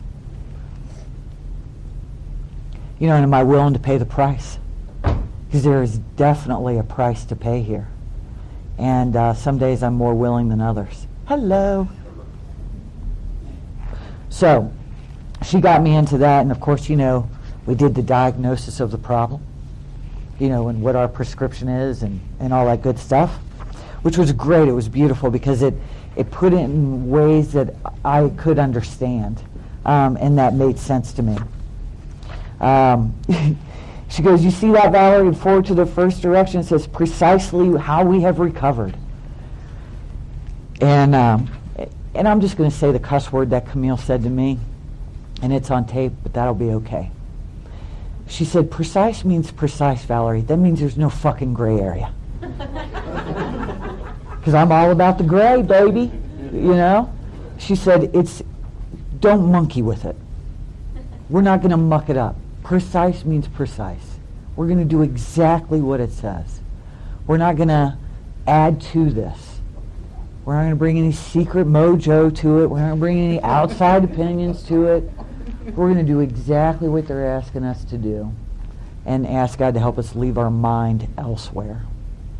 Let's not get confused about what we do here. Let's keep it simple. And I was told very early on that with Camille that the truth is always simple. It's never complicated. The truth is never complicated. It's this and this, my emotions, my head that get really complicated. But the truth is never complicated. So anyway, we started going through that and reading the prefaces, and I just started having a great experience with this stuff. And the first action in there, start reading the stories in the back of the book, and I never read the stories in the back of the book because it wasn't mine. She started talking to me about what it talks about in Forward to the First Edition. We would like it understood that our alcoholic work is an avocation. That, and Chuck C. said it, we do this for fun and for free. And without thought of repayment, that this is an altruistic deal. That ultimately, when you boil AA, when you get rid of all the stuff, AA is about service. Me being of service in every area of my life. Me being put to use by my Creator, really. That I am now in the world to play the role that God assigns. And sometimes I like to get in there and start assigning myself a role because I've got some good ideas. And of course it involves lots of money, lots of sex, and fame. I was talking to Tom. We were talking about being humble, and we're like, yeah, not so much. But I can be humble when you're looking. I'll be humble while you're watching so I get a good report. That's how humble I am. And anonymity, becoming anonymous. To me, Don Pritz was the epitome of anonymity, and demonstrated that principle in all of his affairs. That was a humble man. Not that he didn't have an ego to get him going or whatever, but a humble man. I think he got that anonymity piece. All right, it's time for a break. I don't know if it is for you, but it is for me. Ready to go. Watch out. So I'm in a third edition too, so just to let you know. One of the things too that really hit me was, in the preface on the third edition, that last paragraph, it says, we hope that you may pause in reading one of the 44 personal stories and think, yes, that happened to me, or more important, yes, I felt like that. Or most important, yes, I believe this program can work for me too.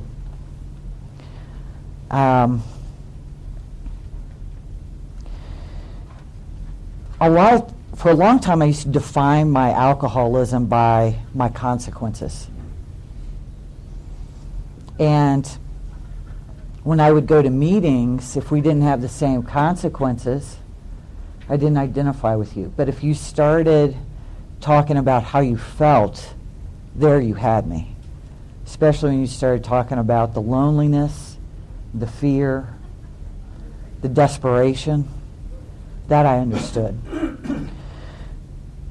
But what our foundation is here, one of the most profound things that happened to me in Alcoholics Anonymous is that I felt understood at depth for the first time in my life. And that's powerful, because I used to run around not being understood at all and not even understanding myself. Don put words on that for me when he was talking about his drinking, and people would look at him and say, "Why did you do that?" And he's like, "I don't know." And we try to come up with why our behavior's so bizarre. But in our hearts, like it talks about in here, we really don't know why we do it. I don't know. I don't know why I don't know. I didn't necessarily mean to do that. I didn't want for that to happen. I don't know. So it started putting words on, when I started listening to other members of Alcoholics Anonymous, they started putting words on my experience that helped me to identify that I'm absolutely in the right place. It is one of the most powerful things we can do, is to talk about how we were really living and what we were really thinking and what we were really doing. I'm such a liar, though. I always want to be something other than I really am. Especially in sobriety, I got caught up in that. This is what I want you to see. But the reality of what I'm really doing is something entirely different. And usually it was dishonest. Or I'm breaking some kind of internal moral code or whatever. Not that I had many when I got here, but the few that I had that started to get reinstilled in me, I was breaking those on a regular basis as well. But anyway, so that's where I really started to identify, do I feel like this? Do I think like this? And then sponsorship, if you're sponsored by somebody who takes the steps out of the big book, when you get into Bill's story, they start to ask you to identify with Bill Wilson. Do you identify with the founder, one of the founders of Alcoholics Anonymous? Did you think like Bill? Did you drink like Bill? Did you feel like Bill? Because if you did, you're probably one of us. Because we're crazy. Not everybody identifies with us. We think they do, but they don't. We certainly have the human condition, but we're a little nuts. We're a little touched in some ways. That's that's part of our charm. That's what I think. I love it crazy, So that was really powerful for me, that this is about identification. When I talk, do you hear me? When you talk, do I hear you? Do I understand? And then forward to the first edition, it talks about many do not comprehend that the alcoholic is a very sick person. I was the least to comprehend how sick I was. It was actually years into sobriety and trying to live this way that I really started to understand how sick I really was. I just didn't see it. I didn't get it at all. And then they go on to talk about the beginnings of our traditions and all that stuff. And I like that it says honest desire to stop drinking. I don't know that everybody who comes to A&A has an honest desire to stop drinking, but who cares? Maybe a seed gets planted. The forward to the second edition was wonderful for me. There's tremendous history, our early days in Alcoholics Anonymous. There's a lot of really good material out there these days, too, that talk about how we came about, and it's truly amazing. The only reason you and I are sitting here today is because of these weird series of events that all happen in this most miraculous way. How we all came together. and the timing and the different parts of the country. And God wasn't using saints. He was using some goofy people. And that talks to me, too, about God's mercy. When people used to say that we have a merciful Father, the thing that would come to my mind when you said the word merciful or mercy was me sitting on my brother, pinning him down, having just drank some nice orange juice, doing the spit thing, and him screaming for mercy. Mercy, mercy. I didn't have no mercy. I was torturing him and enjoying it. Well, I was. So that was my idea of mercy. So when you would say merciful Father, that's what I saw. That was my interpretation. How I understand that today is just a limitless amount of compassion for how weak I really am. That at my core, I am a very weak person.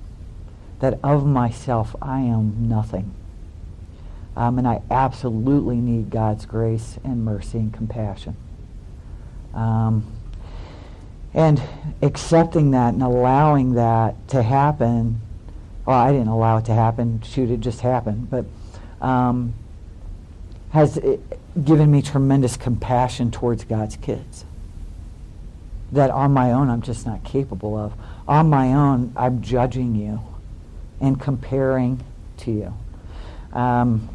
So I digress. But anyway, so getting into that and understanding how this wonderful series of events, and Dr. Bob is a crazy drunk, and he's trying the Oxford group, and which is a fundamentalist Christian movement, and he's trying that in order to get sober and to stay sober, and it's not working.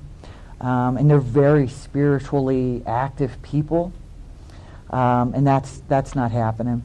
And then Bill Wilson shows up from New York on a business deal which falls apart. He goes into he's in the lobby of the hotel. Is he going to drink, or is he going to find another drunk to work with? He starts calling all these churches in the lobby. And the last church that he calls, the guy says, yeah, call this gal, Henrietta Seiberling, who was involved in the Oxford group, and she says, yeah, I got somebody you can talk to. Calls Dr. Bob or his wife, Ann, because she knows Ann, and Ann, like a good Al-Anon knows how to do, muscles him into a meeting with Bill Wilson, and Dr. Bob says, all right, well, I'll go, but I'm only going for 15 minutes, and they show up and they end up talking for 6 hours. And why? Because Bill Wilson was properly armed with facts about himself, about the true nature of alcoholism, that there is something physically and mentally different with us that non-alcoholics just do not experience. And I don't care what kind of ritual you got going on or worship stuff you've got going on over here with the Oxford group, it's not enough. We got to be firmly grounded in this truth about what's wrong with me. That's why clear inventory is so important. When I go into 6 and 7, I need to be clear on what the problem is, where I've been, how my selfishness, dishonesty, and self-centeredness, fear, whatever, how that manifests. If I don't know what the problem is, I'm not very clear when I'm going to my Creator asking for help. That's another reason why I don't think the checkbox inventory is very effective, because it's too vague. It's easy for me to throw off, oh yeah, I'm selfish and self-centered. Yeah. And it's true, but I never get to the root of that, about how that manifests. Very important. So anyway, I love this stuff, and it talks about it in forward to the second edition, that the physician on the second page, the physician had repeatedly tried spiritual means to resolve his alcoholic dilemma, but had failed. And I identify with that. I've been saved numerous times. I have felt the movement of the Spirit, and I've gone up there on altar calls. Been to those crazy evangelical, you are healed kind of stuff. My sponsor was telling a story. We did a retreat with my sponsor in Elkins 2 or 3 weeks ago, and my sponsor was talking about his brother's a freewheeling Baptist preacher. That's like hardcore. And, Jimmy Swaggart would come on the TV, and he'd get all ready there with Jimmy Swaggart, and Jimmy'd be like, "Pray with me, brothers, pray with me." Jerry put his hand on the TV, and he'd be praying with him on the TV, and had the hand. I just got this whole visual picture of that happening.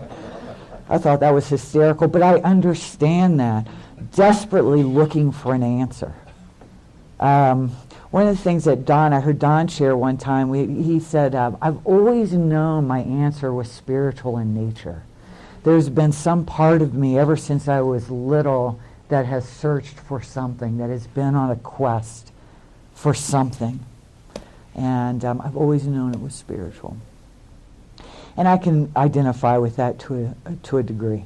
When I was younger, trying to commune with nature and the things around me. But worldly clamors always got in the way, even as a small child. Already obsessed with myself and my surroundings. And I identified with that. I repeatedly tried spiritual means too, and had failed. But when the broker, Bill Wilson, gave him Dr. Silkworth's description of alcoholism and its hopelessness, that this is a hopeless condition. It's bigger than everything that I can bring to bear. Everything I can bring to bear. The best psychiatrist I've ever seen. Everything that shrink could bring to bear on my dilemma was not enough. The love of my parents, not enough. The love I had for my son, not enough. My desire to be a good person, not enough. Everything I could bring to bear. Everything the courts could bring to bear. It's not enough. And that's a hopeless situation. What are we going to do?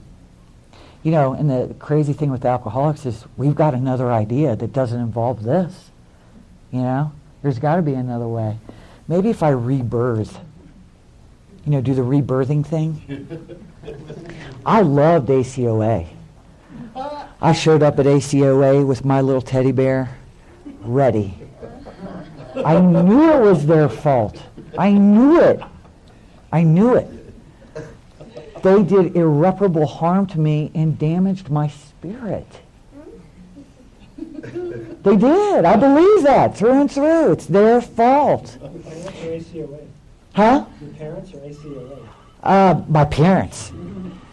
And the ACOA meetings that I had gone to in California were very, and I don't know if all ACOA meetings are this way, I don't know.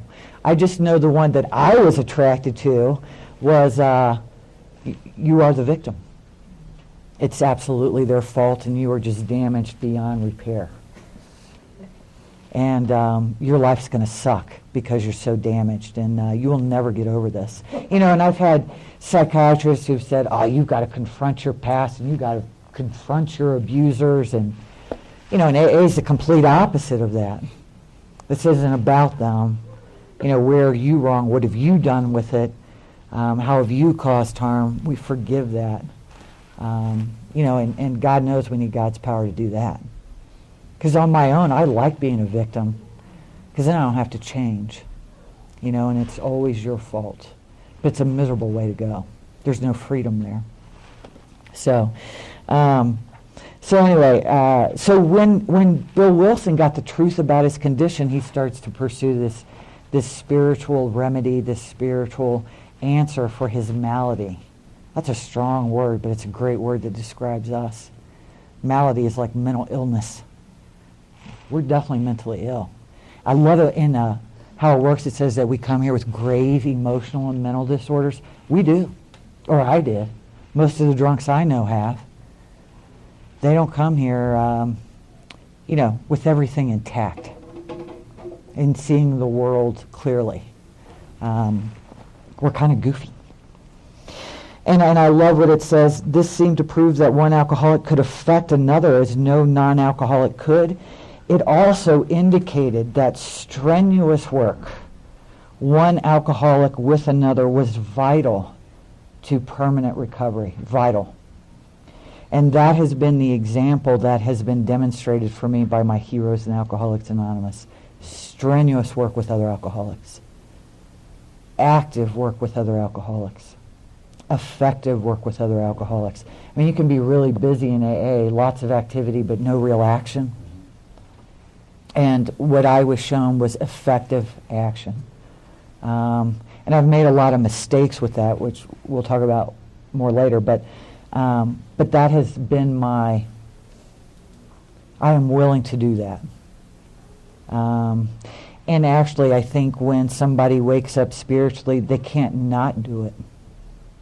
That's been my experience, and that's been my experience with people that I've sponsored, is once they get it, they're on fire, man. They want to go save the world. It's great. But they become actively engaged in helping other people. Bless you.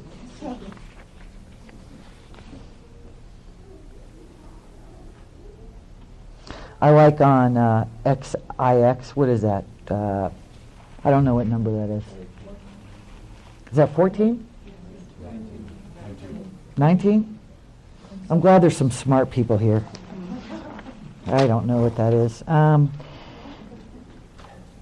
In that first paragraph it says, they're talking about the reality of Alcoholics Anonymous and the mistakes we make. It says, but out of this frightening and at first disrupting experience, the conviction grew that AAs had to hang together or die separately. We had to unify our fellowship or pass off the scene. And I find that that's true in every area of my life. That principle has to go into every area of my life. And it's paramount that I practice that principle in my home group. And I'm very passionate and I guess somewhat protective about our traditions. When I first got here, I was going between both fellowships, AA and NA. I was introducing myself as an alcoholic and an addict. And I thought I was both. I used a tremendous amount of drugs, loved drugs. And then I didn't know any different. And then an old-timer got a hold of me and said, when you're in a meeting of Alcoholics Anonymous, you need to introduce yourself as an alcoholic. And I thought they were full of poo. And I thought that didn't apply to me, and they needed to change the rules, that the reality of it, old man, is that AA has changed, and you guys just weren't around when this is going on, but let me tell you, this is what goes on now. I'm going to write to GSO because this is crap. Everybody should be able to come in and be a member. So I got into a fight with an old timer and told him how he was wrong. But no clue. And then later Camille got a hold, and I believed that through and through, and would have defended it to the death, that AA needed to change because times had changed. And then Camille got a hold of me, and of course Don got a hold of me about our singleness of purpose and how important that is to our survival. That this really is about one alcoholic helping another alcoholic. One time I was trying to help a heroin addict, and she was coming. I had met her in a correctional facility, and she'd have a little drinky poo here and there. And she was very attracted to AA, was very attracted to our fellowship. She asked me to sponsor her. She said she was an alcoholic and an addict. I took her through the book. She would change her experience to be an alcoholic. She'd lie about her experience to be an alcoholic. I desperately wanted her to be an alcoholic. I wanted her to be in AA. I wanted to keep working with her. And of course I wanted to be the one who brought Margaret around, because she was hardcore. Because there's status in that.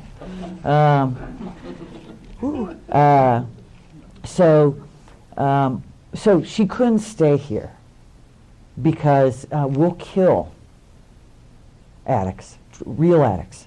Not that you can't be both, but my experience has been that they're far and few between. They are the minority. But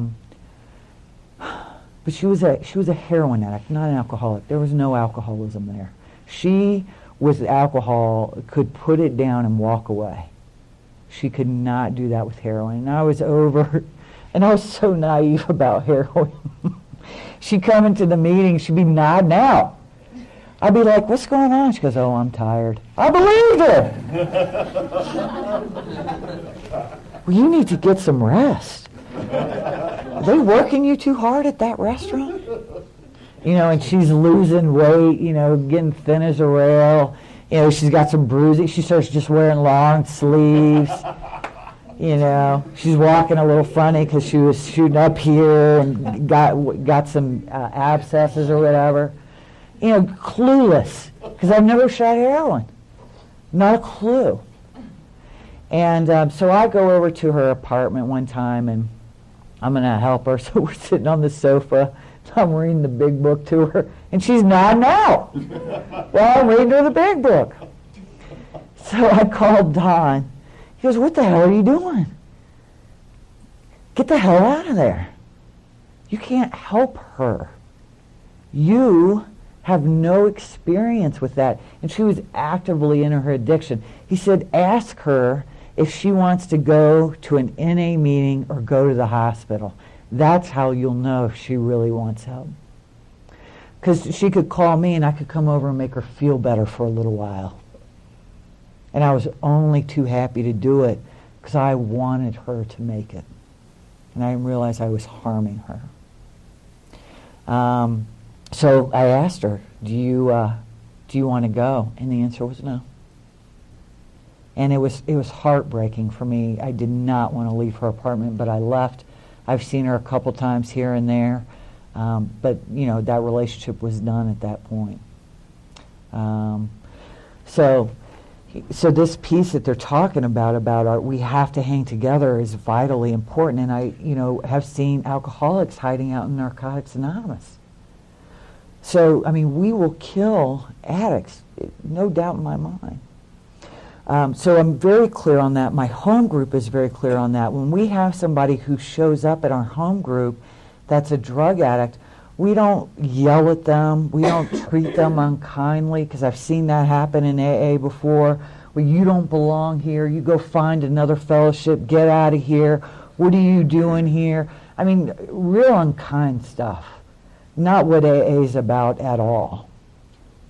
So what we do, what our group conscience is we sit down and we talk to them and help them find out, you know, do you have questions about whether you're an alcoholic? And that's our responsibility as AA members. Let me help you find out if you're an alcoholic of our type. And if you are not, I know some people that are members in good standing in Narcotics Anonymous. Let me hook you up with them. Let me take you to them. And being that bridge for them so they can find the fellowship they crave, the fellowship they need, that understanding that touches us at depth, like they're talking about in here. The thing that I know what it means to be an alcoholic. I know what it means to be, you know, a heroin addict, the thing that goes on. I don't know anything about that. I've never been down that path. So, started to get some experience with that and stopped fighting. Had to go make amends to that old-timer. Boy, that was humbling, and he enjoyed it a whole bunch. And he's a good friend today, and we like to laugh about that. It just goes to show you, half the time, you think you know what's going on, but you don't know nothing. You know what I mean? So as we discovered the principles by which the individual alcoholic could live, so we had to evolve principles by which the AA groups and AA as a whole could survive and function effectively. So I don't fight with the traditions or concepts anymore. And I used to fight with them and disagree with them, and that's a whole nother conversation, but I don't fight with it anymore. I comply with the conditions. I respect my elders. and I respect AA's experience. And not that I don't ask questions, I do. And there's been times where I haven't agreed, but I've always been encouraged by sponsorship that it's okay to question. Question everything. Don't be afraid to question everything. And have your experience. So, those are some of the things in there that really mean a lot to me. The last paragraph on that foreword to the second edition, it says, upon therapy for the alcoholic himself, we surely have no monopoly. Well, I didn't like that because I think we're everything. You know what I mean? And nobody else is getting it like we're getting it. And really arrogant about that. Yet it is our great hope that all those who have as yet found no answer may begin to find one in the pages of this book and will presently join us on the high road to a new freedom. So if you want what we have, do what we do. If you've tried everything and nothing worked, then we may have an answer for you. If me going to the evangelical and I got saved, if that had worked, that's where I'd be today. But that didn't work for me. If good therapy worked, I'd still be a regular therapy person. God knows I love to talk about myself, you know. That would be fun. We could keep delving into the crevices of my psyche, you know, and discover uncharted territory. And I could become really smart, you know. But if that worked, if that solved my problem, that would be the message I would carry, and that's where I would be. If taking the steps out of Hazelton had solved my problem, that's the message I would carry, and that's what I would be doing. And again, this is my experience. There's a lot of people in AA that have different experience that's valid. You know, I can get so arrogant with mine that I think that they're all doing it wrong because they don't do it this way. And my gosh, I used to get into some yelling matches about that. Here's a great example. My husband does not do what I do. And we used to have knockdown dragouts. I mean, we would argue for 6 hours. I'm not joking. For 6 hours on a line in the big book on what it meant. You know, like I was a believer. They've come around now, which I'm very happy about. Because I knew I was right all along. But for a long time, with the belief that he was sponsored in is you do 1 through 9 once and then you live in 10, 11, and 12. There's nothing wrong with that. If that's what works, that's fine. I don't know. I haven't met too many people. Maybe that's true if you can practice 10, 11, and 12 perfectly. Or really regular, so stuff isn't building up or whatever. I'm just not there yet. But we would get on in an argument on semantics on when it says regular house cleaning, or whatever that word, regular inventory. It's 6 hour long arguments. It was fun to be in our house. So, you know, and I remember talking to Don, and he's like, what do you care what he believes? It works for him. He's sober. He's helping other drunks. He's effective in his home group. He tries to live this way. What do you care what they do?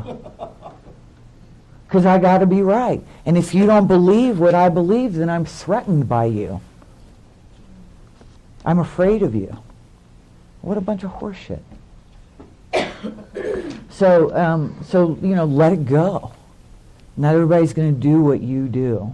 And who cares what they do anyway? What's your experience? Carry your experience. Let people have their own experience. AA's not going to fall apart. You know, which is what I would think. They're killing AA, you know. So, upon therapy for the alcoholic, AA surely has no monopoly, and we don't. There are alcoholics out there that have sobered up in the church, and that works for them. And it's not my place to judge that. If that worked for me, that's where I'd be. but it didn't work for me. This is what worked for me. So I love that. If you have, as of yet, found no answer, we got one for you. So doctor's opinion. Is this all right going through the book this way? Is everybody okay with this? Okay. I'm just kind of pulling out stuff that meant a lot to me. I'm not going to go word for word. The question that was asked to me in that last paragraph was, I personally know scores of cases who were of the type with whom other methods had failed completely. Well, am I an alcoholic whom other methods failed completely? Well, yes, I am. Camille said, well, list them out for me. And so, I started talking about the therapy, relationships, jobs, geographics, raising sheep. Medication. All of the things that I brought to bear that failed. I am the type with whom other methods fail completely. That fact that other methods fail completely is of extreme medical importance. Because of the extraordinary possibilities of rapid growth inherent in this group, they may mark a new epoch in the annals of alcoholism. These men may well have a remedy for thousands of such situations. I love that line because all my life and I carried it right into AA. I'm different than you. And the great thing about AA is, it doesn't really matter where you came from, what your background is, short, tall, skinny, heavy, gay, straight, black, white, Asian, atheist, agnostic, religious, whatever. We don't care. Doesn't matter. You went to jail, you didn't go to jail. All the things that I'm different because of this. My problem's worse because of this. All the things that I use to separate myself or why I'm sicker than you. Why this won't work for me. And it says for thousands of such situations. Doesn't matter who you are. The directions are the same for me today on how to recover as they were for Bill Wilson, who was Protestant? What was he? I don't know. Stockbroker dude in the 30s with, a lot of religious education. That's not me. I didn't grow up that way. I can go to war, all that stuff. Thousands of such situations. So I don't need to separate myself anymore. And I found that's a conscious choice that I make. It's just a conscious choice. I just give up.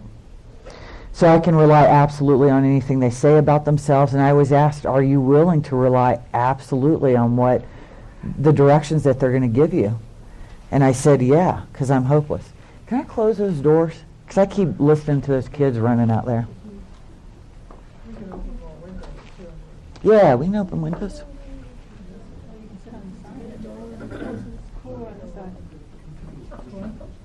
It's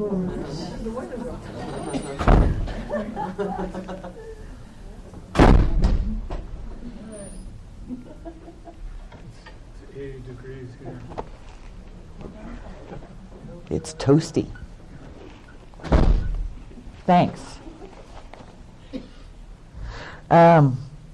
So understanding this allergy and having this explained to me, and man, when I never read the doctor's opinion, I was like, whatever, Dr. Schmachter. And, sponsorship is like, well, this is the diagnosis of your problem, so let's go read it. And, before I went to go meet with Camille, she's like, start reading the big book and all this other stuff. And in the big book meeting that I was a part of, I started to read some of it, and I didn't get it. You know what I mean? It was until I sat down with somebody and they shared their experience with what had been written that I really started to get it.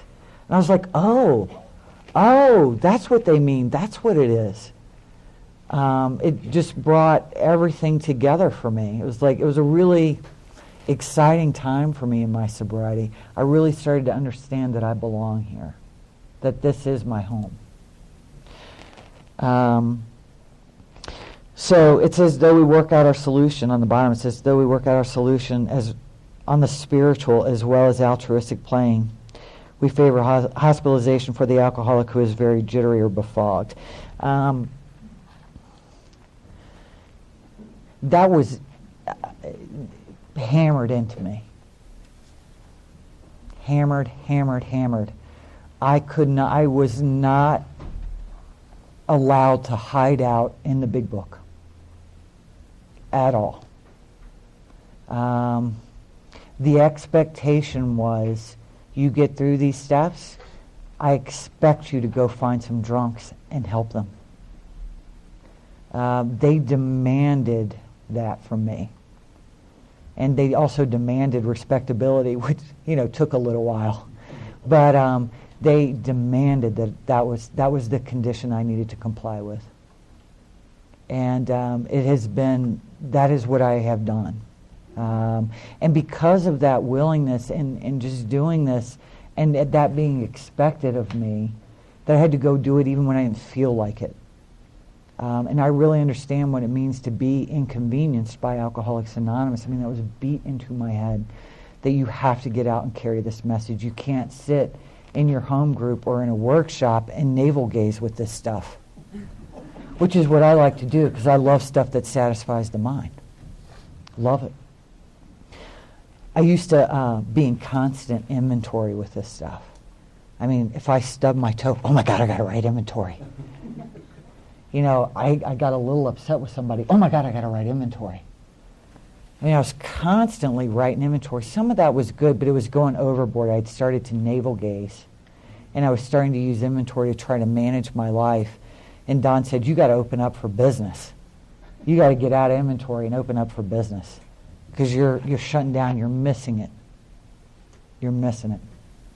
So I've got to actively take this stuff out. And so we, actively carry meetings to correctional facilities, treatment facilities. My home group is very active in carrying the message out. We don't sit in our home group and study the book. We put legs on it. That's I think why we've grown. That meeting was started. There was I think there was 5 or 6 of us that started the Jaywalkers, and we've got an awful reputation too. It's great. But that meeting is now over 150 people on Friday night. And we are when people come, they're like, the energy in this room is amazing. The stuff that you guys are talking about is amazing, and we just grab people and we run like we're going to this commitment. We're going to go carry the message here. Right? I mean, we get out into the world. We don't. It's easy to stay in and judge, which is what I used to do all the time. And then I was like, I'm not judging. I'm just observing and reporting back. Yeah. There's no, But I was. I got, you're not doing it right. So, that I got to work out my solution.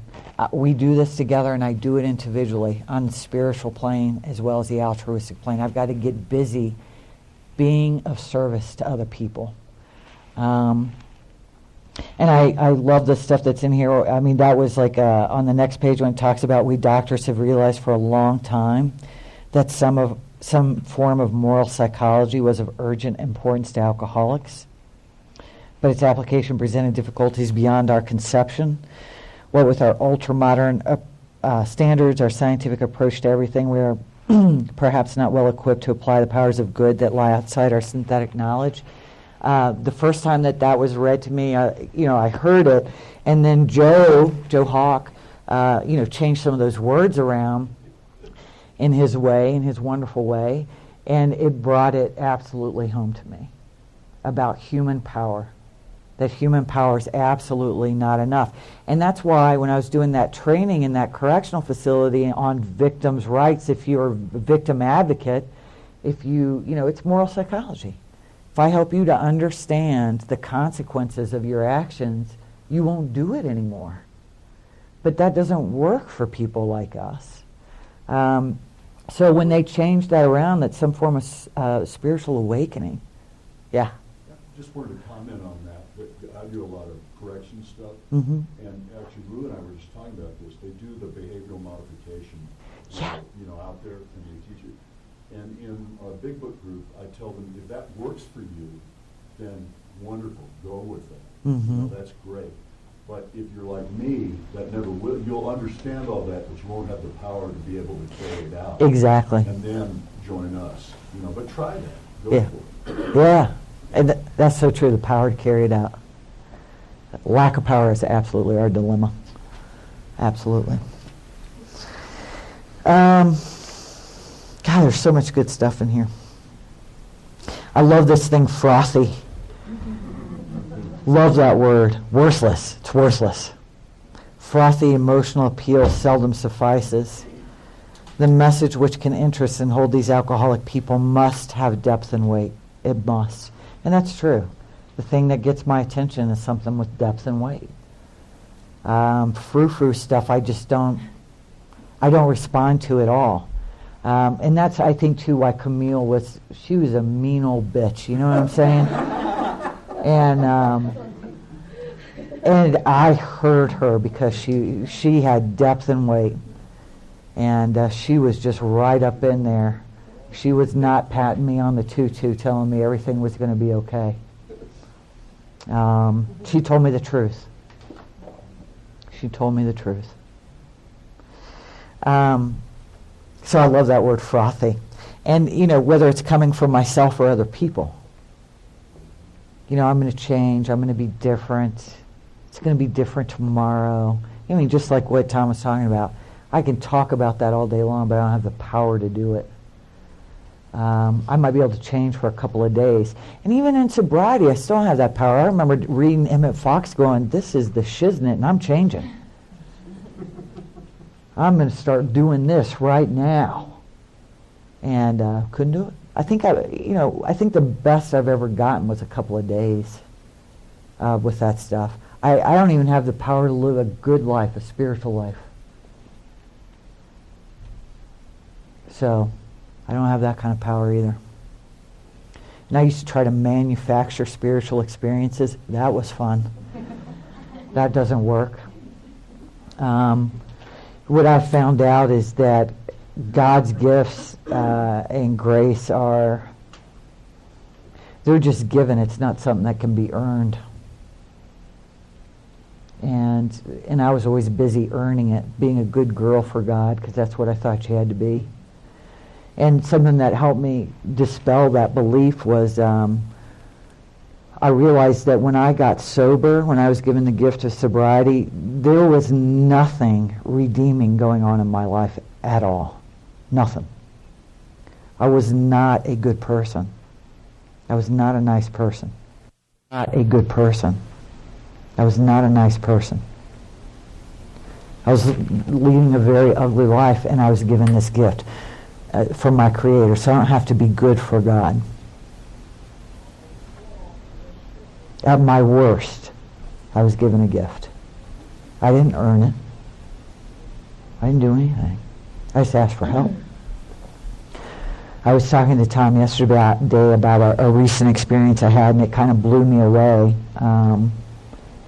It came out of the blue, and then it left out of the blue, but it changed me dramatically, and it was a gift. I started waking up in the mornings, and I'm trained up appropriately now that when I wake up, my first thought is God. It's the first thing that comes to mind. And so I wake up and God, and I'm not even going to be able to describe this to you, but I'm going to try. I started having this very intimate conversation and experience with my Creator. I have never experienced anything like it. It was so much love. It was the closest I can describe it is like I was talking to a lover. but there was nothing sexual about it. It was the closest, most intimate exchange I have ever experienced in my life. And that was going on every morning for about 2 weeks. And I wasn't allowed to tamper with it, thank God, because after it was really strange, because I would wake up in the morning and this would just start happening. And I'd lay there and this conversation and this caressing of spirit was going on. And then I'd get on about my day and didn't remember a thing about it. And then the next morning it was happening again. And I wasn't talking to anybody about it. It's like I didn't even remember it had happened after it happened. And I think that was God protecting the experience. And that went on for 2 weeks, and then it left. And then even after it was done, it took a while before I talked about it. But what came out of that experience for me was when I talked about God, it was always God, higher power, that kind of thing. I started referring to God as Father. And I never talked about God in that way. And started experiencing just these tremendous amounts of compassion for other people that I never had.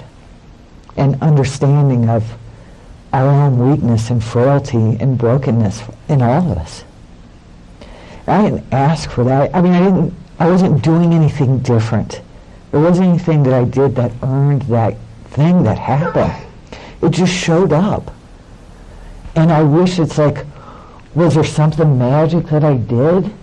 Because I want to do it again. And shit, do I have to wait 13 years, 14 years for this to show up again? What do I have to do? You know? I mean, it was incredible.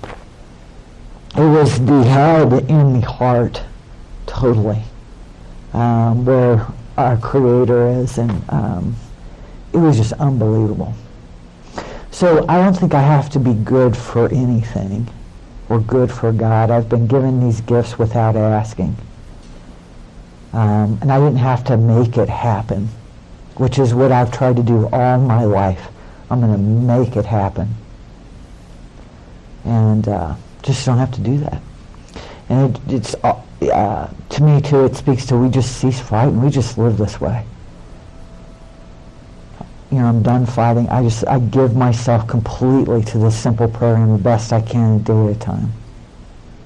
And just learn how to, like we were talking about at dinner, how I grow in effectiveness and understanding of this spiritual life. And letting that unfold. So, there's a little experience for you. Okay, whew. I'm overclipped.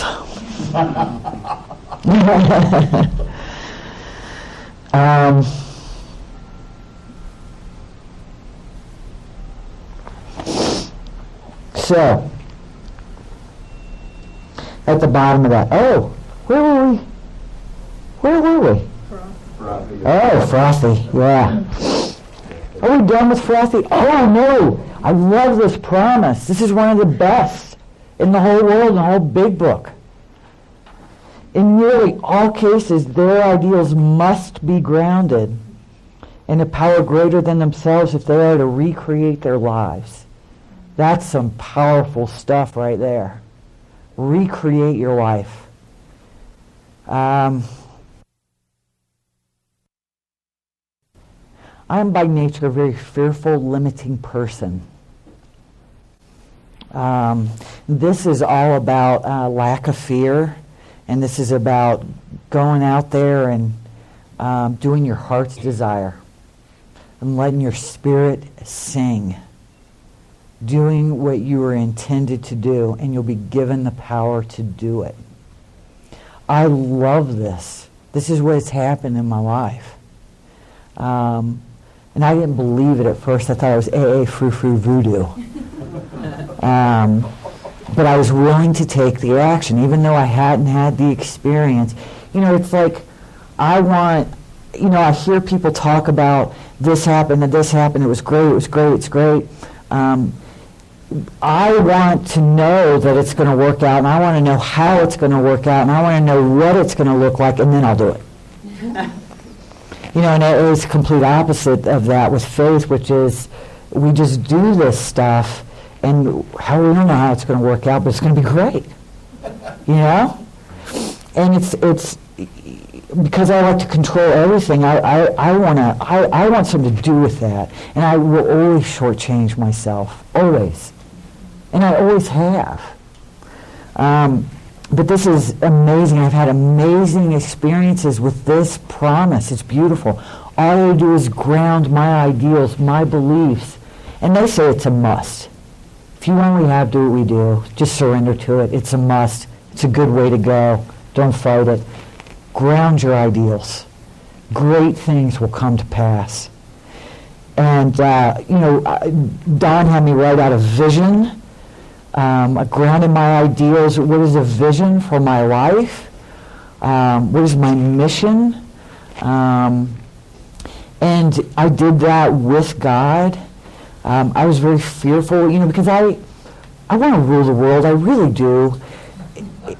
I want to prove to the world that I'm important and that I'm somebody, and I want everybody to pay attention to me and think I'm the cat's meow, and if you want to worship and adore me, that's good too. And I'll take it. And real crazy, sick stuff, but it's there.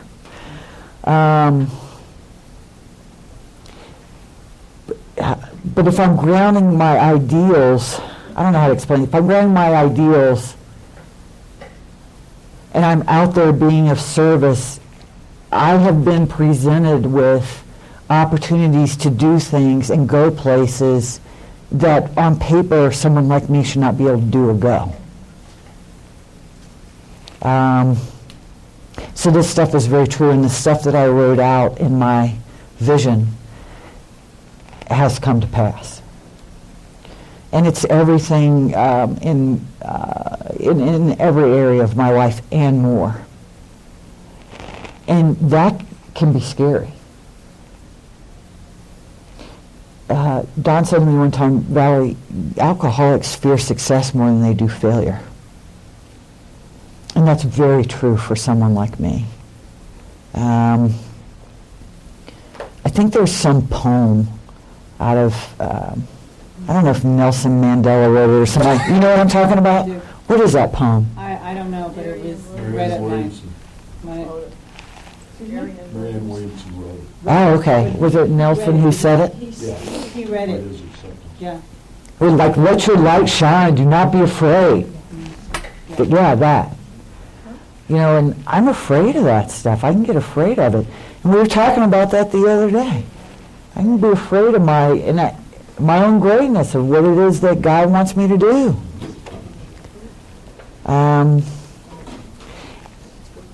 And my ego can get a hold of that and do some really nasty stuff with it. I'm not doing a very good job of explaining this. Am I? Oh, okay. Cool.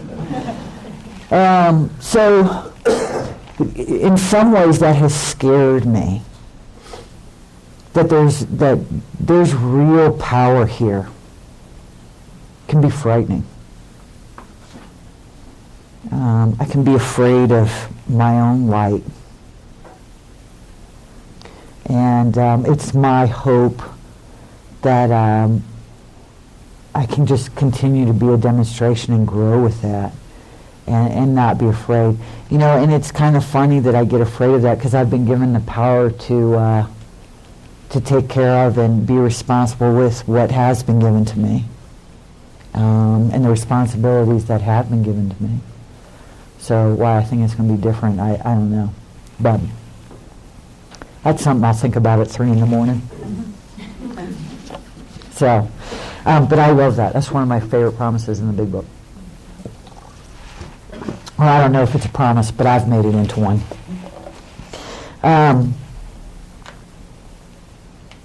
There's that word again, altruistic. I love that word. At the bottom it says men and women drink essentially because they like the effect produced by alcohol. Absolutely, that's why I drank. It was the magic, man. I loved it. loved it, and I didn't care the price I had to pay. I was willing to pay it. The sensation is so elusive. It's such magic that while they admit it is injurious, they cannot after a time differentiate the true from the false. And isn't that true? I love it when I heard somebody say, and I'm going to say a naughty word again, but I'm going to do it. Denial's just, a pussy word for us. We're delusional, man. Delusional. Now that's got some depth and weight behind it.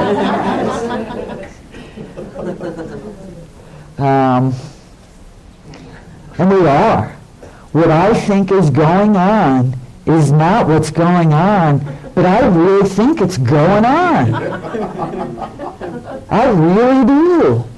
I believe my lies thoroughly. Convinced. Absolutely convinced that things are a certain way. I am delusional. I was delusional about my drinking, and I have been delusional about a lot of things sober. A lot of things. I mean, I used to be paranoid as hell. I used to think people were out to get me, that people were conspiring against me. It was nuts. It was like a squirrel on amphetamines up there. I heard this one guy say one time, it's a hamster on the wheel up there. The hamster's dead, but the wheel's still going. I love that. The hamster's dead, but the wheel's still turning, That's my mind. And to me, my alcoholic life, drunk or sober, untreated, seems entirely normal. Untreated alcoholism can seem entirely normal to me. It was normal to me to lie. It's normal. Normal to me to steal. Normal to me to take from people. That they owed it to me, that the world owed it to me. I had a roommate that had gotten in a car accident, and she was living with me. I really believed that when she got her settlement, she owed me some of that money. I really believed that. Just a complete, where is mine? And you owe me. Give it to me. Because I've been nice to you. I gave you a place to live. You're a loser. I gave you a place to live. That's what I'm thinking on the inside. But on the outside, I'm nice and kind. So I can get what I want, which is some money out of you when you get your settlement. Are we even really self-seekers, even when trying to be kind? And I was sober.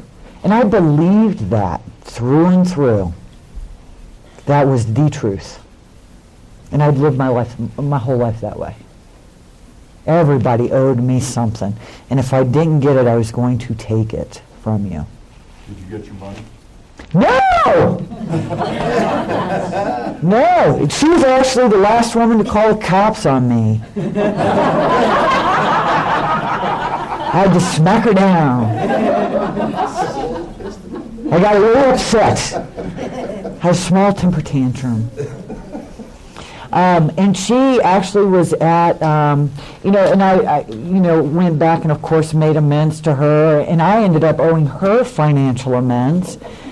Yeah, there's one for you. And I paid that money back to her, and I made amends.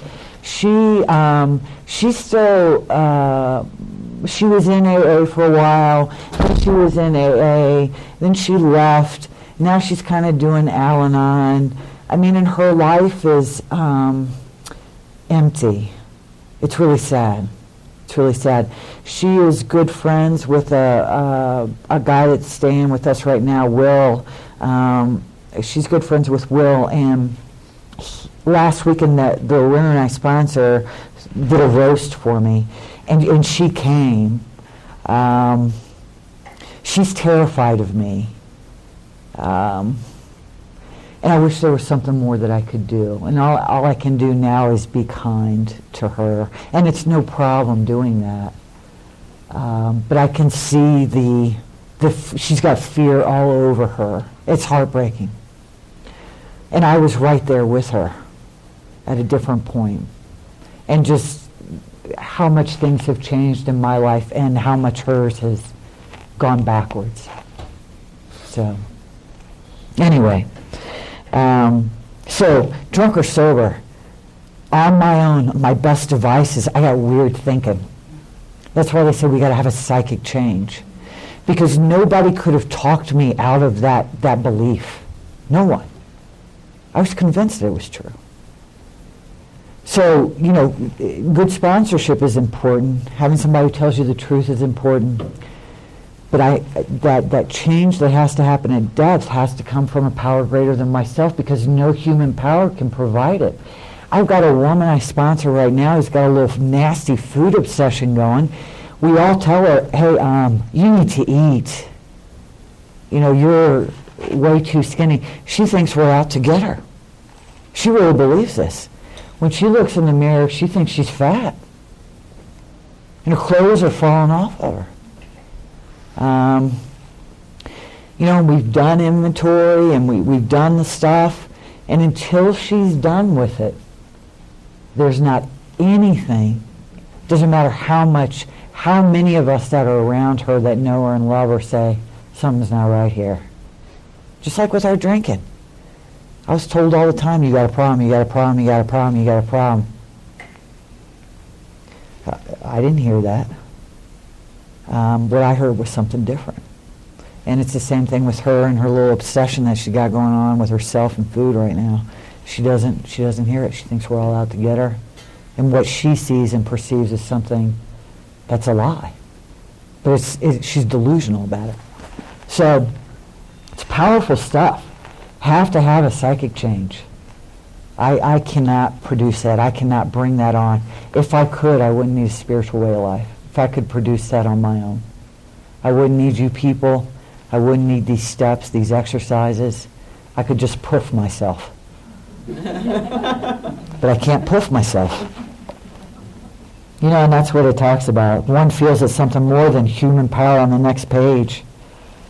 One feels it's something more than human powers need to produce the essential psychic change. Has to happen. Has to happen. And I love this, I'm going back and forth, but it says, we're restless, irritable, and discontent. Yes, I am. I'm edgy. Unless they can again experience the sense of ease and comfort, which comes at once by taking a few drinks. That's what happened to me when I would take a few drinks. Immediately, yeah, baby, I'm ready. Let's go. Now I can play.